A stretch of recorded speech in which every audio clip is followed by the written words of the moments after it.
Yes friends, how are you all. So friends, शुरू करते हैं अपने रिवीजन के सेशन को। तो आज हम लोग रिवाइज करेंगे सीए फाउंडेशन का एक बहुत ही इंपॉर्टेंट एक्ट और उसकी रिवीजन के साथ। बिफोर मूविंग फर्दर, अगर आपने पिछला रिवीजन का वीडियो नहीं देखा है जो कंपनीज एक्ट का डिटेल रिवीजन का वीडियो था, तो उसको प्लीज देखिएगा। उसका लिंक मैंने डिस्क्रिप्शन पे डाल दिया है। बिकॉज कंपनीज एक्ट के ऊपर भी सवाल आते हैं, तो उसको मैंने डिटेल में रिवाइज किया हुआ है, तो उस वीडियो को भी आप जरूर देखेंगे। इसका बहुत फायदा आपको होने वाला है। तो आज हम लोग जो इस चैप्टर की रिवीजन करने वाले हैं, ठीक है ना, जिसका नाम है Indian contract act 1872। Again most important, जिसके ऊपर सबसे ज्यादा सवाल आते हैं आपको सीए फाउंडेशन लॉ के पेपर में, उसको हम लोग रिवाइज करेंगे, ठीक है। लेकिन पूरे एक्ट को रिवाइज नहीं करेंगे, बिकॉज हम लोग रिवीजन जो है बड़ी बड़ी डिटेल्ड में करते हैं, तो थोड़ा समय लगेगा। तो आज हमारा टारगेट होगा इंडियन कॉन्ट्रैक्ट एक्ट के दो यूनिट को खत्म करना, unit number 1 and unit number 2, that is the nature of contract and consideration. तो चलते हैं इस रिवीजन के साथ, देखते हैं किस प्रकार से हम लोग कंप्लीट कर पाते हैं। Now, as the name of this act is the Indian contract act 1872। जब मैंने सिखाया था तो उस टाइम पे मैंने आपको इंडियन कॉन्ट्रैक्ट एक्ट की हिस्ट्री वगैरह समझाई थी। रिवीजन बैच में उसको डिस्कस करना लाजमी नहीं है। डायरेक्टली हम लोग बढ़ते हैं कि कॉन्ट्रैक्ट का मतलब क्या होता है, ठीक है। सो कॉन्ट्रैक्ट का मतलब क्या होता है बच्चों? कॉन्ट्रैक्ट यानी कि the agreement which is enforceable by law. Section 2H of the Indian Contract Act defines the contract as the agreement which are enforceable by law is what? A contract. Now what do you mean by this? तो agreement का मतलब क्या होता है ये भी समझेंगे, और एनफोर्सिबिलिटी का मतलब क्या है ये भी समझेंगे। बिकॉज इस डेफिनेशन में दो पार्ट बड़े इंपॉर्टेंट है, एक है एग्रीमेंट, दूसरा है एनफोर्सिबिलिटी बाय लॉ। तो एग्रीमेंट का मतलब क्या होता है कि जहां पे प्रोमिस आते हैं एक साथ, यानी कि किसी एक बंदे ने दूसरे बंदे को प्रॉमिस किया, ठीक है ना, और उस बंदे ने उसको एक्सेप्ट भी कर लिया, तो यहां पे बन जाता है अपना क्या बोलो, एग्रीमेंट, ठीक है। और ये एग्रीमेंट जो होता है, अगर वो लीगल तरीके से सही है तो उसको हम लोग कॉन्ट्रैक्ट बोलते हैं। इसका मतलब ये है कि एग्रीमेंट जो होता है उसको अगर लॉ का बैकअप मिला हुआ है, लॉ का बैकअप मतलब कि अगर वो एग्रीमेंट लीगल है, एनफोर्सेबिलिटी बाय लॉ का मतलब लीगल है। अगर ये एग्रीमेंट लीगल है तो लीगल एग्रीमेंट्स को ही हम लोग क्या बोलते हैं, कॉन्ट्रैक्ट बोलते हैं। ऐसे बहुत सारे एग्रीमेंट दुनिया में हो सकते हैं जो लीगल नहीं है। फॉर एग्जांपल, अभी हमने देखा है ना न्यूज चैनल पे, वो कुछ तो दीपिका पादुकोणे और ये सुशांत सिंह राजपूत और रिया चक्रवर्ती का कुछ केस चल रहा है कि वो ड्रग्स के मामले में कुछ उनको पकड़ा हुआ है। तो अगर मान लेते हैं किसी ने से ड्रग्स वगैरह बेचने का कॉन्ट्रैक्ट एंटर किया, जी हाँ, किसी को ड्रग्स ड्रग्स चाहिए, ठीक है ना। सो मान लीजिए दीपिका पादुकोणे ने क्या किया है, किसी से ड्रग्स खरीदने का ऑर्डर दिया हुआ है। तो मान लेते कोई भी मिस्टर एक्स है, ओके, उससे उसने क्या किया, ऑर्डर किया कि मुझको क्या कर दे, ड्रग्स चाहिए। क्या चाहिए मुझको? ड्रग्स चाहिए। तो for rupees whatever 1 lakh rupee, तो बताएंगे यहाँ पे ये प्रॉमिस किया, ठीक है ना, दीपिका पादुकोण ने प्रॉमिस किया मिस्टर एक्स को कि तुम अगर मुझको ड्रग्स दोगे तो मुझको 1 लाख रुपए दूंगी। ये प्रॉमिस हुआ, मिस्टर एक्स ने भी एग्रीड किया। तो जैसे दीपिका पादुकोण और मिस्टर एक्स, उनके बीच में एग्रीमेंट, उनके बीच में ये प्रॉमिस एक्सचेंज हुए, यानी कि एक ने प्रॉमिस किया, उसने उसको और एक प्रॉमिस किया, जिसके एक्सचेंज में वो कंसिडरेशन है।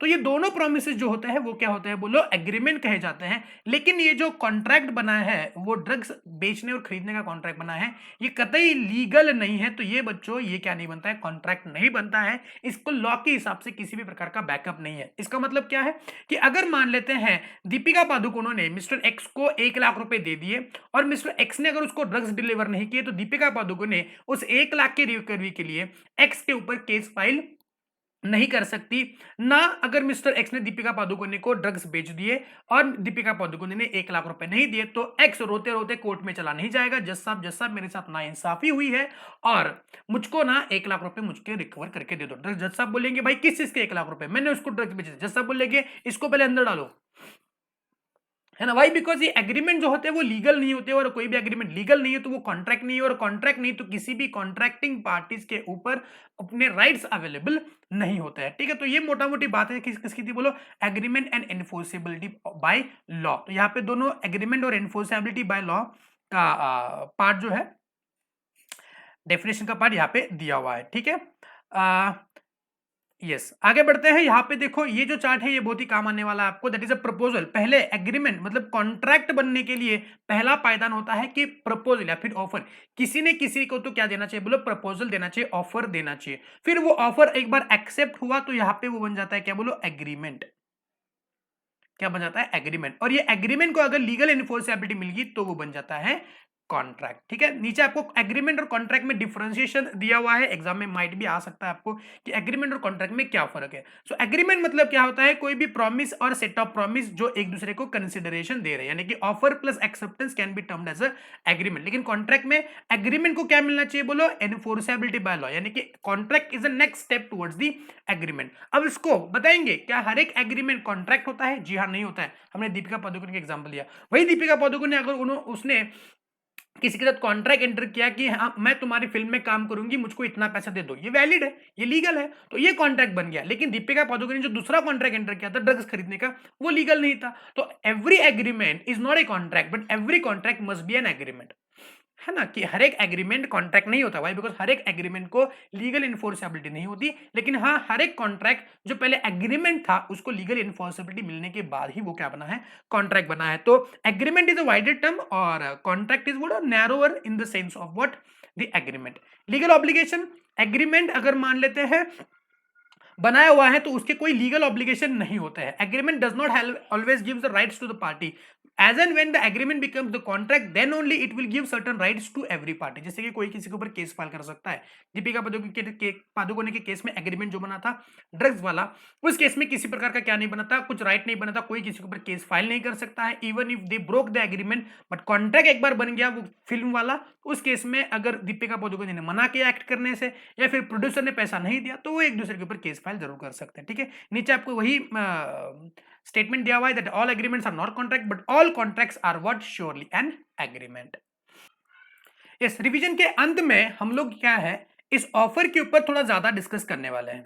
ठीक है ना, जो मतलब कि इस चैप्टर का लास्ट पार्ट जो है वो प्रपोजल ऑफर का है, तो ऑफर के बारे में ज्यादा डिस्कशन जो होगा वो इस रिवीजन, इस कॉन्ट्रैक्ट एक्ट के रिवीजन के अंत में होगा। ठीक है, मतलब इस यूनिट के अंत में होगा, तो उस तक जरूर इस बात को देख लेना। नेक्स्ट कुछ इसेंशियल्स दिए हुए वैलिड कॉन्ट्रैक्ट के। ठीक है ना, नीचे आपको एक चार्ट भी दिया हुआ है यहाँ पे, go to that chart. Yes, there are the essential elements of a valid contract. Okay, section number 10 section number 10 of the Indian Contract Act tells us the essentials for valid contract, कि एक contract को valid contract कहने के लिए, ठीक है ना, मतलब कॉन्ट्रैक्ट के बहुत सारे प्रकार होते हैं, वो प्रकार भी हम लोग देखेंगे, लेकिन उसमें एक वैलिड कॉन्ट्रैक्ट यानी कि सही कॉन्ट्रैक्ट। जैसे कि फॉर एग्जांपल ए और बी के बीच में कॉन्ट्रैक्ट एंटर हुआ फॉर सेलिंग ऑफ गुड्स, ये गुड्स भी कैसे है बोलो, लॉफुल गुड्स है। Okay, for example rice, okay 100 kg rice at the rate of ₹50 पर केजी।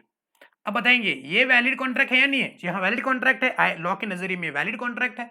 तो ये वैलिड कॉन्ट्रैक्ट में क्या कौन कौन सी बातें होनी चाहिए, एक कॉन्ट्रैक्ट में कौन कौन से एलिमेंट्स होने चाहिए जिसके वजह से हम उस कॉन्ट्रैक्ट को वैलिड कॉन्ट्रैक्ट बोले।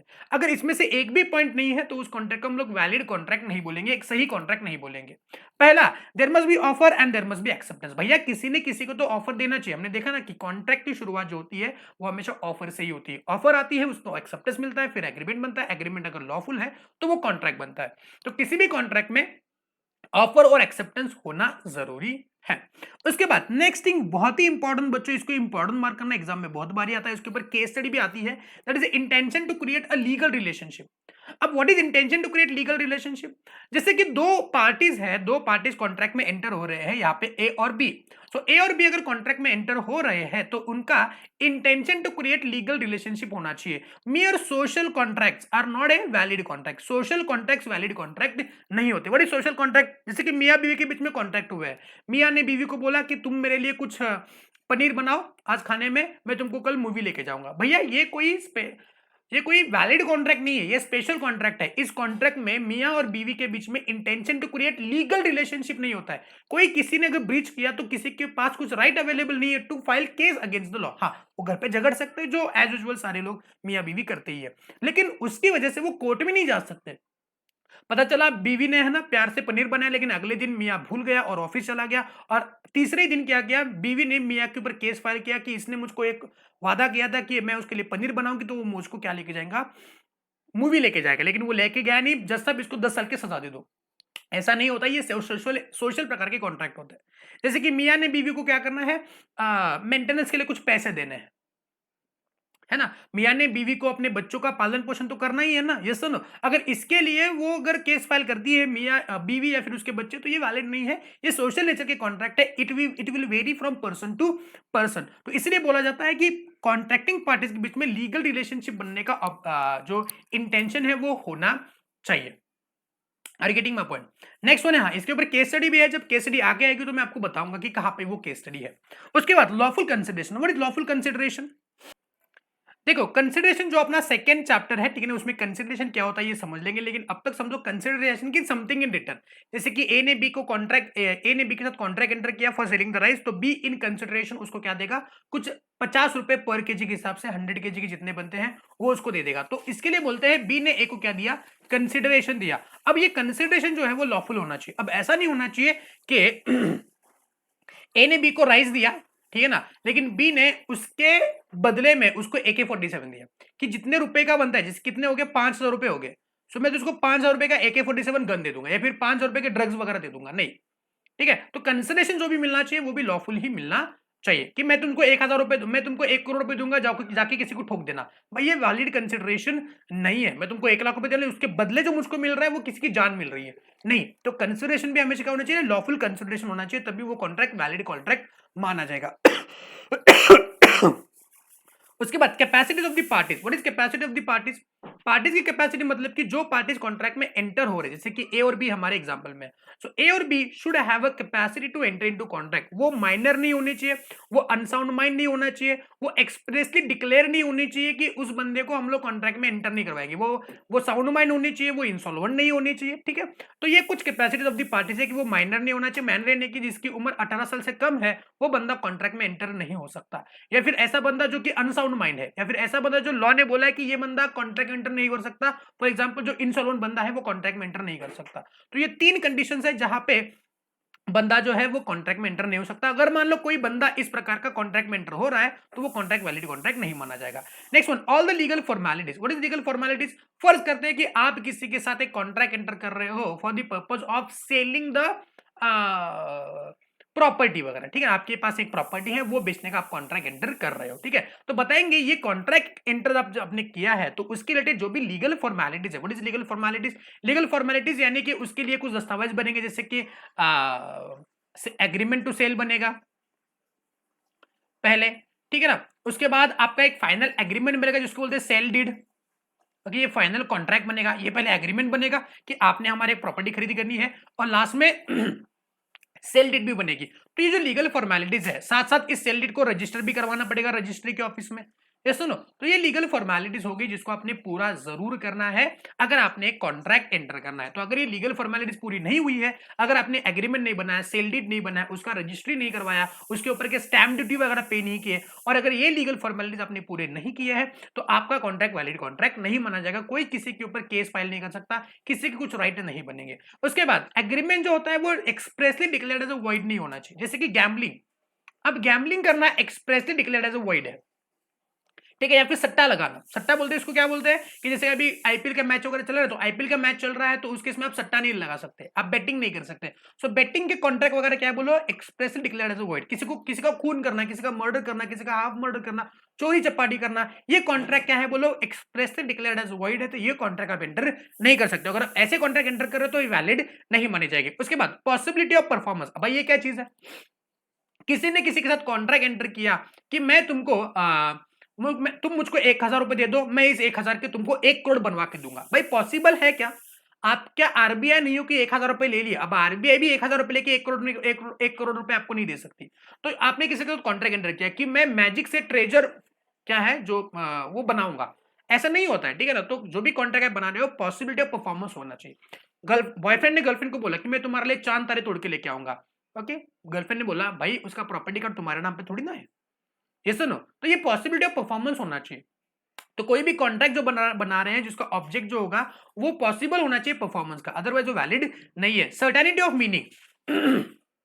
फॉर एग्जांपल ए ने बी के साथ कॉन्ट्रैक्ट एंटर किया कि मैं तुमको ऑयल बेचूंगा, सेलिंग ऑफ ऑयल, लेकिन भाई कौन सा ऑयल? क्रूड ऑयल बेचने की बात कर रहा है क्या, एडिबल ऑयल बेचने की बात कर रहा है, पेट्रोल की बात कर रहा है, डीजल की बात कर रहा है, कौन से ऑयल की बात कर रहा है? ये बोले कि नहीं मैं तुमको ऑयल बेचूंगा। भाई ऑयल मतलब कौन सा ऑयल? तो there must be certainty of meaning, ठीक है। Next one, lawful object. अब ऑब्जेक्ट मतलब जिस पर्पज के लिए आपने कॉन्ट्रैक्ट बनाया है, ठीक है ना। किसी के साथ फ्रॉड करने, यानी कि मान लेते कोई पार्टनरशिप में लोग आए हैं, ये कॉन्ट्रैक्ट ही है, सब लोग पार्टनरशिप में एक काम करने वाला है, लेकिन 3 पार्टनर्स है, इन 3 में से 2 पार्टनर्स का ऑब्जेक्ट ये है कि तीसरे पार्टनर का नुकसान करवाए, ऐसा कॉन्ट्रैक्ट आप नहीं बना सकते। तो आपका जो कॉन्ट्रैक्ट होना चाहिए उसका ऑब्जेक्ट जो होना चाहिए वो लॉफुल होना चाहिए, इलीगल ऑब्जेक्ट वाला कॉन्ट्रैक्ट नहीं होना। जैसे कि सेलिंग ऑफ ड्रग्स वगैरह, ऑब्जेक्ट जो है वो इलीगल है, वो लॉफुल नहीं है। सो अगर लॉफुल ऑब्जेक्ट नहीं है तो आपका कॉन्ट्रैक्ट कॉन्ट्रैक्ट नहीं है, आपके कॉन्ट्रैक्ट का ऑब्जेक्ट लॉफुल होना चाहिए। And last one very important thing is a free consent. What is free consent?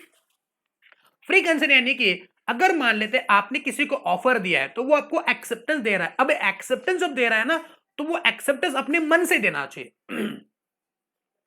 उसके ऊपर किसी प्रकार का दबाव आप नहीं डालेंगे। ओके, अपना चैप्टर है नेक्स्ट वाला, यूनिट नेक्स्ट वाला है, जिसमें हमने फ्री कंसेंट बराबर ही सीखने वाले हैं। अदर एसेंशियल एलिमेंट में ये आएगा। तो फ्री कंसेंट मतलब क्या है कि आप उसके ऊपर कोर्शन नहीं करते। जैसे जयकांत सिकरे के केस में होता, सिंघम मूवी तो आपने देखा हुआ है। सिंघम मूवी में क्या हुआ था कि वो जो जयकांत शिकरे है वो किसी की प्रॉपर्टी खरीदी करने के लिए जाते हैं। वो बूढ़े बाबा होते हैं ना, उनकी प्रॉपर्टी खरीदी करने के लिए जाता है। लेकिन उसको क्या बोलता है कि भाई तुमने अगर मुझको प्रॉपर्टी नहीं बेचा तो बाहर मेरा ट्रक खड़ा है और तेरा फैमिली बड़ा है, चौथे पे चौथा चलता जाएगा। अरे सुनो, मतलब क्या है, उसने उसको डराया धमकाया कि तू भाई एक्सेप्टेंस दे दे, अदरवाइज तेरा क्या पूरा फैमिली में बर्बाद कर दूंगा, तेरे पूरे फैमिली को मैं ट्रक से उड़ा दूंगा। तो ये उसको क्या बोलते हैं? इसको बोलते हैं कोअर्शन। ओके, आपने डराया धमकाया उसको कि तुम कॉन्ट्रैक्ट में एंटर हो। तो ऐसा नहीं होना चाहिए। जो बंदा एक्सेप्टेंस दे रहा है ना, ये उसके ऑप्शन पे होना चाहिए कि वो हाँ करे या ना करे। ठीक है, तू हाँ कर या ना कर, तू है मेरा एक्सेप्टेंस, ऐसा नहीं होना चाहिए। ठीक है, तो फ्री कंसेंट होना जरूरी है। सो these are what essential elements of a valid contract. पहला, offer and acceptance, there must be intention to create legal relationship, lawful consideration, lawful object, capacity of parties, legal formalities have been completed, it should not be declared as a void, possibility of performance, certainty of meaning, free consent। ये वाली बातें क्या बोलो आपके essential elements है valid contract के। बहुत ही इंपॉर्टेंट है बच्चों, एग्जाम में बहुत बारी सवाल आपको पूछा हुआ है। ठीक है, अब एक बात करते हैं एक intention to create legal relationship वाले एक केस स्टडी की। ठीक है ना, आते हैं आगे। Intention to create legal relationship, just go to that point. Yes, यहाँ पे है वो Balfour versus Balfour. Note is Balfour versus Balfour. अब बैल्फोर वर्सेस बैल्फोर का मतलब है Mrs Balfour versus Mr Balfour. मैंने इसका केस स्टडी भी बनाया है। ठीक है ना, बहुत ही डिटेल में डिस्कस किया हुआ है इस केस स्टडी को। अगर आपने उस वीडियो को नहीं देखा है तो मैंने उसका लिंक डिस्क्रिप्शन बॉक्स पे दे दिया है। ठीक है, सो उस वीडियो को जरूर देखना। ऊपर आई बटन में भी माइट भी वो आपको पॉपअप होता रहेगा, तो वहां से जाके इस मिस्टर बैल्फोर और मिसेस बैल्फोर का केस स्टडी देख लेना। अब थोड़ा सा डिस्कस करते हैं, ब्रीफ में डिस्कस करता हूँ। ये केस स्टडी हुआ क्या था, intention to get legal relationship. ऐसा हुआ कि मिस्टर बैल्फोर और मिसेस बैल्फोर की इधर जगह पे घूमने गए थे, और रिटर्न आते आते ऐसा हुआ कि मिसेस बैल्फोर वापस आ गए, मिस्टर बैल्फोर वहीं पे रह गए। अब बहुत दिन पे वहां पे थे, तो मिस्टर बैल्फोर ने मिसेस बैल्फोर को ये बोला कि तेरे खर्चे पानी के लिए मैं तुझको हर महीना कुछ एन्युटी दे दूंगा। लेकिन कुछ समय तक भेजा, उसके बाद उन्होंने भेजना बंद किया। तो मिसेस बैल्फोर ने कोर्ट में केस फाइल किया कि इन्होंने मुझको एन्युटी देने का वादा किया था, और मेंटेनेंस के लिए हर महीने के खर्चा, रोजाना खर्चा होता है ना, तो उसके लिए पैसा देने का वादा किया था, लेकिन अब ये नहीं दे रहे हैं। तो कोर्ट में जैसे केस चला गया, कोर्ट में बोला देखो भैया ये आपके आपसी मामला है, ये मियाँ बीवी के आपसी मामला है, ये कोई इंटेंशन नहीं हुआ, ये कोई कॉन्ट्रैक्ट नहीं बना कि जिसमें आपको कुछ राइट मिलेगा एक दूसरे के ऊपर केस फाइल करने का, तो ये आपस में निपटा लो। तो इसलिए बोलते हैं कि जो सोशल नेचर के कॉन्ट्रैक्ट हो, जैसे मियाँ बीवी के कॉन्ट्रैक्ट होते हैं, वो वैलिड कॉन्ट्रैक्ट नहीं होते। वाई? बिकॉज इसमें intention to create legal relationship नहीं होती है। और भी कुछ इसेंशियल है, जैसे कि दो पार्टीज होनी चाहिए। भाई एक बंदा एक अपने साथ कॉन्ट्रैक्ट थोड़ी ना इंटर कर सकता है, तो there must be what, two parties. Okay, और उनका intention to create legal relationship होना चाहिए। एक ऑफर होना चाहिए, एक एक्सेप्टेंस, एक ने एक्सेप्टेंस देना चाहिए। तो these are what the essential elements of a valid contract. बढ़ते हैं आगे। Yes, next point is the types of contract. तो बच्चों दुनिया में कितने प्रकार के कॉन्ट्रैक्ट होते हैं? तो यहाँ पे हमने कॉन्ट्रैक्ट को तीन पार्ट में डिवाइड किया हुआ है। एक है on the base of validity, on the base of formation and on the base of performance. ठीक है, so on the base of validity अपने पास पहला कॉन्ट्रैक्ट है valid contract. What is valid contract? जैसे कि अभी हमने डिस्कस किया कि जिस कॉन्ट्रैक्ट में सेक्शन नंबर 10 के जो इसेंशियल्स दिए हुए हैं, अगर वो सारे इसेंशियल्स पूरे हो जाते हैं, वो सारे इसेंशियल एलिमेंट्स अगर उस कॉन्ट्रैक्ट में है, तो उस कॉन्ट्रैक्ट को हम लोग क्या बोलते हैं? वैलिड कॉन्ट्रैक्ट बोलते हैं। नेक्स्ट कॉन्ट्रैक्ट है वॉइड कॉन्ट्रैक्ट। हाँ, अब इसके ऊपर थोड़ा सा ध्यान देना जरूरी है। What is void contract? एक एग्जांपल से समझते हैं वॉइड कॉन्ट्रैक्ट क्या होता है। Okay, for example A, okay, A ने बी के साथ कॉन्ट्रैक्ट एंटर किया। ओके, मान लेते हैं ए पेंटर है, ए कौन है? पेंटर है। ए ने बी के साथ कॉन्ट्रैक्ट एंटर किया कि वो उसका स्केच बनाएगा। क्या बनाएगा? स्केच। किसका स्केच बनाएगा? Sketch of B. ठीक है, और मान लेते हैं certain date, that is 2 November 2020। ठीक है, और ऑन द 1 नवंबर 2020 ए जो पेंटर है वो कोरोना से मर गया। ओके, भगवान ना करे, लेकिन हो गया भाई, एग्जाम्पल पर्पज है, कहानी के सारे पात्र काल्पनिक है, इसका वास्तविक जीवन से कोई संबंध नहीं है। तो कोरोना से वो मर गया, he died due to corona virus. अब बताएंगे 2 नवंबर पे क्या ये कॉन्ट्रैक्ट जो है वो परफॉर्म हो सकता है? क्या बी ए के ऊपर केस फाइल कर सकता है कि भैया तुमने मेरे साथ कॉन्ट्रैक्ट एंटर किया था कि तुम मेरे लिए मेरा स्केच बनाओगे, तो यहाँ पे ये वैलिड नहीं है। ओके, तो ये वैलिड नहीं, तो ये क्या है? तो वैलिड नहीं है, तो मतलब ये क्या है? वॉइड हो जाता है। ओके, ये कॉन्ट्रैक्ट वॉइड मतलब किसी भी पार्टीज के अभी इसी के ऊपर किसी के राइट अवेलेबल नहीं है। तो आप बोलेंगे सर तो इसको एग्रीमेंट क्यों नहीं बोलते? इसको एग्रीमेंट बोलो, बिकॉज एग्रीमेंट में तो वही था कि किसी भी पार्टी के कुछ राइट्स तैयार नहीं होते हैं। लेकिन नहीं बच्चों, यहाँ पे देखो, जब कॉन्ट्रैक्ट बना था, ओके मान लेते कॉन्ट्रैक्ट बना था ऑन 15 अक्टूबर 2020, तो 15 अक्टूबर 2020 में जब कॉन्ट्रैक्ट बना था एक्चुअली, तो ये कॉन्ट्रैक्ट वैलिड था। ओके, कब से लेके कब तक? 15 अक्टूबर से लेके 1 नवंबर तक कॉन्ट्रैक्ट वैलिड था, वो कॉन्ट्रैक्ट परफॉर्म हो सकता था। लेकिन suddenly on the 2nd of November, okay, sorry, suddenly on the 1st of November, the person who is a painter who died, now he cannot draw this case, because मरा हुआ इंसान क्या कर सकता है भाई? कुछ नहीं कर सकता। तो इस केस में जो कॉन्ट्रैक्ट पहले वैलिड होते हैं, लेकिन ड्यू टू सर्टेन सर्कमस्टेंसेस वो इम्पॉसिबल टू परफॉर्म हो जाते हैं। क्या हो जाते हैं? It is impossible to perform, impossible to perform. तो उन कॉन्ट्रैक्ट को हम लोग बोलते हैं वॉइड कॉन्ट्रैक्ट। जो ऐसे कॉन्ट्रैक्ट जो वैलिड होते हैं पहले, अब ड्यू टू सम रीजंस वो कॉन्ट्रैक्ट इम्पॉसिबल टू परफॉर्म हो गए, तो उसको हम लोग क्या बोलते हैं? वॉइड कॉन्ट्रैक्ट बोलते हैं। Are you getting my point? समझे? Any doubt? ओके, तो वॉइड कॉन्ट्रैक्ट का डेफिनेशन देखो, the contract which ceases to be enforceable. कब सीजेस? 1 तारीख को वो मर गया बेचारा, तो वो कॉन्ट्रैक्ट अभी क्या है? वो एनफोर्स नहीं हो सकता। लेकिन 1 नवंबर से पहले वो कॉन्ट्रैक्ट एनफोर्सिबल हो सकता था। मान लेते हैं कि पेंटर ने मना कर दिया होता जब जिंदा था, मान लेते 1 नवंबर वो नहीं मरा, 2 नवंबर पर उसने रिफ्यूज किया, तो क्या बी केस फाइल कर सकता था? जी हाँ, कर सकता था, मतलब कॉन्ट्रैक्ट एनफोर्सिबल है। अगर उसने पेंटिंग बनाया रहता और उसने पैसे नहीं दिए, बी ने पैसे नहीं दिए रहते, तो क्या पेंटर केस फाइल कर सकता था? जी हाँ, जरूर कर सकता था। लेकिन इस केस में due to some reason the contract ceases to be enforceable by law. Law के नजरिए में कॉन्ट्रैक्ट क्या हो गया? सीजेस टू बी एनफोर्सिबल हो गया। तब से वो क्या बन गया? वॉइड बन गया। तब से वो क्या बन गया? वॉइड बन गया। Void when it ceases to be enforceable, जब से वो एनफोर्स होना बंद हुआ, यानी कि 1 नवंबर से, तो उसके दिन से उसको क्या बोलेंगे हम लोग? वॉइड बोलेंगे। लेकिन 15 तारीख से लेके 1 तारीख तक वो कॉन्ट्रैक्ट क्या था? वैलिड था। लेकिन 1 तारीख के बाद वो क्या बन गया? वॉइड बन गया। Are you getting my point? Okay, तो इसको क्या बोलते हैं? Void contract. ओके, ऐसे contract which ceases to be enforceable by law becomes void when it ceases to be enforceable from the date on which they ceases to be enforceable. next है voidable contract। अब ये voidable का मतलब क्या होता है? देखो, ये valid भी होते हैं और void भी होते हैं। क्या बात कर सकते? दोनों एक जगह पे? जी हाँ, जरूर हो सकते हैं। लेकिन valid at the option of one party and void at the option of another party, void at the option of another।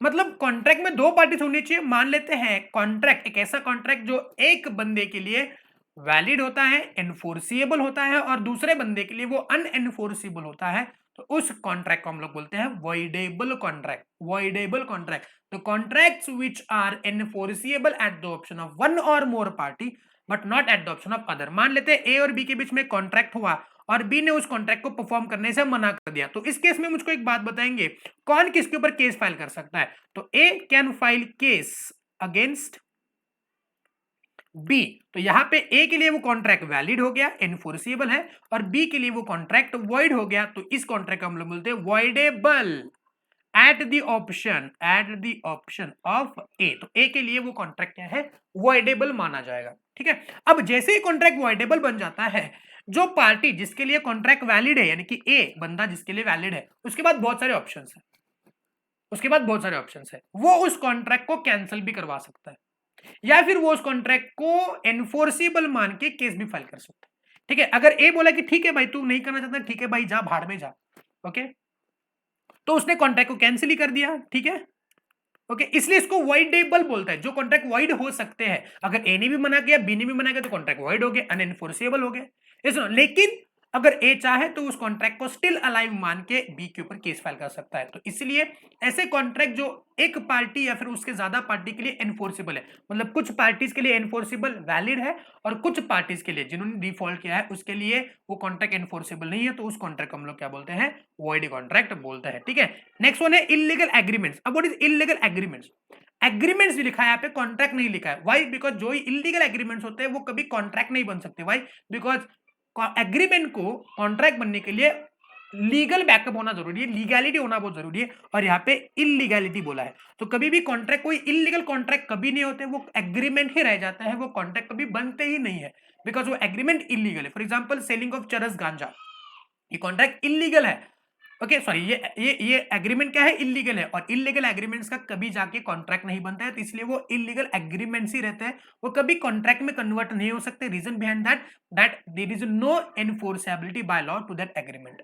Next ने अनएनफोर्सेबल कॉन्ट्रैक्ट्स बोला है। What is unenforceable contract? चलो एग्जांपल और एक ले लेते हैं। मान लेते हैं ए और बी के बीच में कॉन्ट्रैक्ट हुआ है, ए और बी के बीच में कॉन्ट्रैक्ट हुआ है।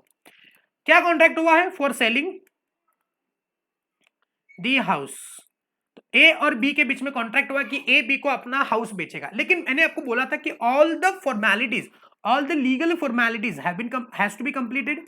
मतलब जैसे रेंट एग्रीमेंट नहीं, एक एग्रीमेंट बनना चाहिए, उसके बाद सेल डीड बनना चाहिए, उसका रजिस्ट्री होना चाहिए, उसके ऊपर स्टैंप ड्यूटी पे करना चाहिए। लेकिन जो ए और बी के बीच में कॉन्ट्रैक्ट हुआ है वो राइटिंग में ही नहीं है, मतलब उन्होंने ना एग्रीमेंट बनाया है ना सेल डीड बनाया है, ऐसे ही मुंह बोला उनका कॉन्ट्रैक्ट हो गया। जैसे मुंह बोला भाई होता है, मुंह बोली बहन होती है, वैसे यहाँ पे मुंह बोला कॉन्ट्रैक्ट बनाया उन्होंने। और बी ने ए को पैसा भी दे दिया। कितना पैसा? 100 करोड़। ओ माय गॉड, 100 करोड़ का पैसा दिया यहाँ पे। कितने का? 100 करोड़ का पैसा दे दिया। अब ए ने बोला कि चल मैं हाउस नहीं बेचता हूं तुझको, मुझको हाउस नहीं बेचना, लेकिन बी ने ए को तो 100 करोड़ रुपए दे दिए। अब बी चला गया कोर्ट में, कोर्ट को बोला कि कोर्ट हमारे बीच में कॉन्ट्रैक्ट हुआ था कि ये मुझको हाउस बेचेगा, मैंने उसको 100 करोड़ दे दिए, लेकिन ये मुझको हाउस नहीं दे रहा है। कोर्ट बोला भाई कॉन्ट्रैक्ट दिखा, बोलो कॉन्ट्रैक्ट तो है ही नहीं। तो यहां पे देखो ये कॉन्ट्रैक्ट है, बोलो अनएनफोर्सेबल है। कोर्ट बोलेगा भाई कॉन्ट्रैक्ट ही नहीं बना है तो किस बलबूते पे तू यहां पे आया हुआ है?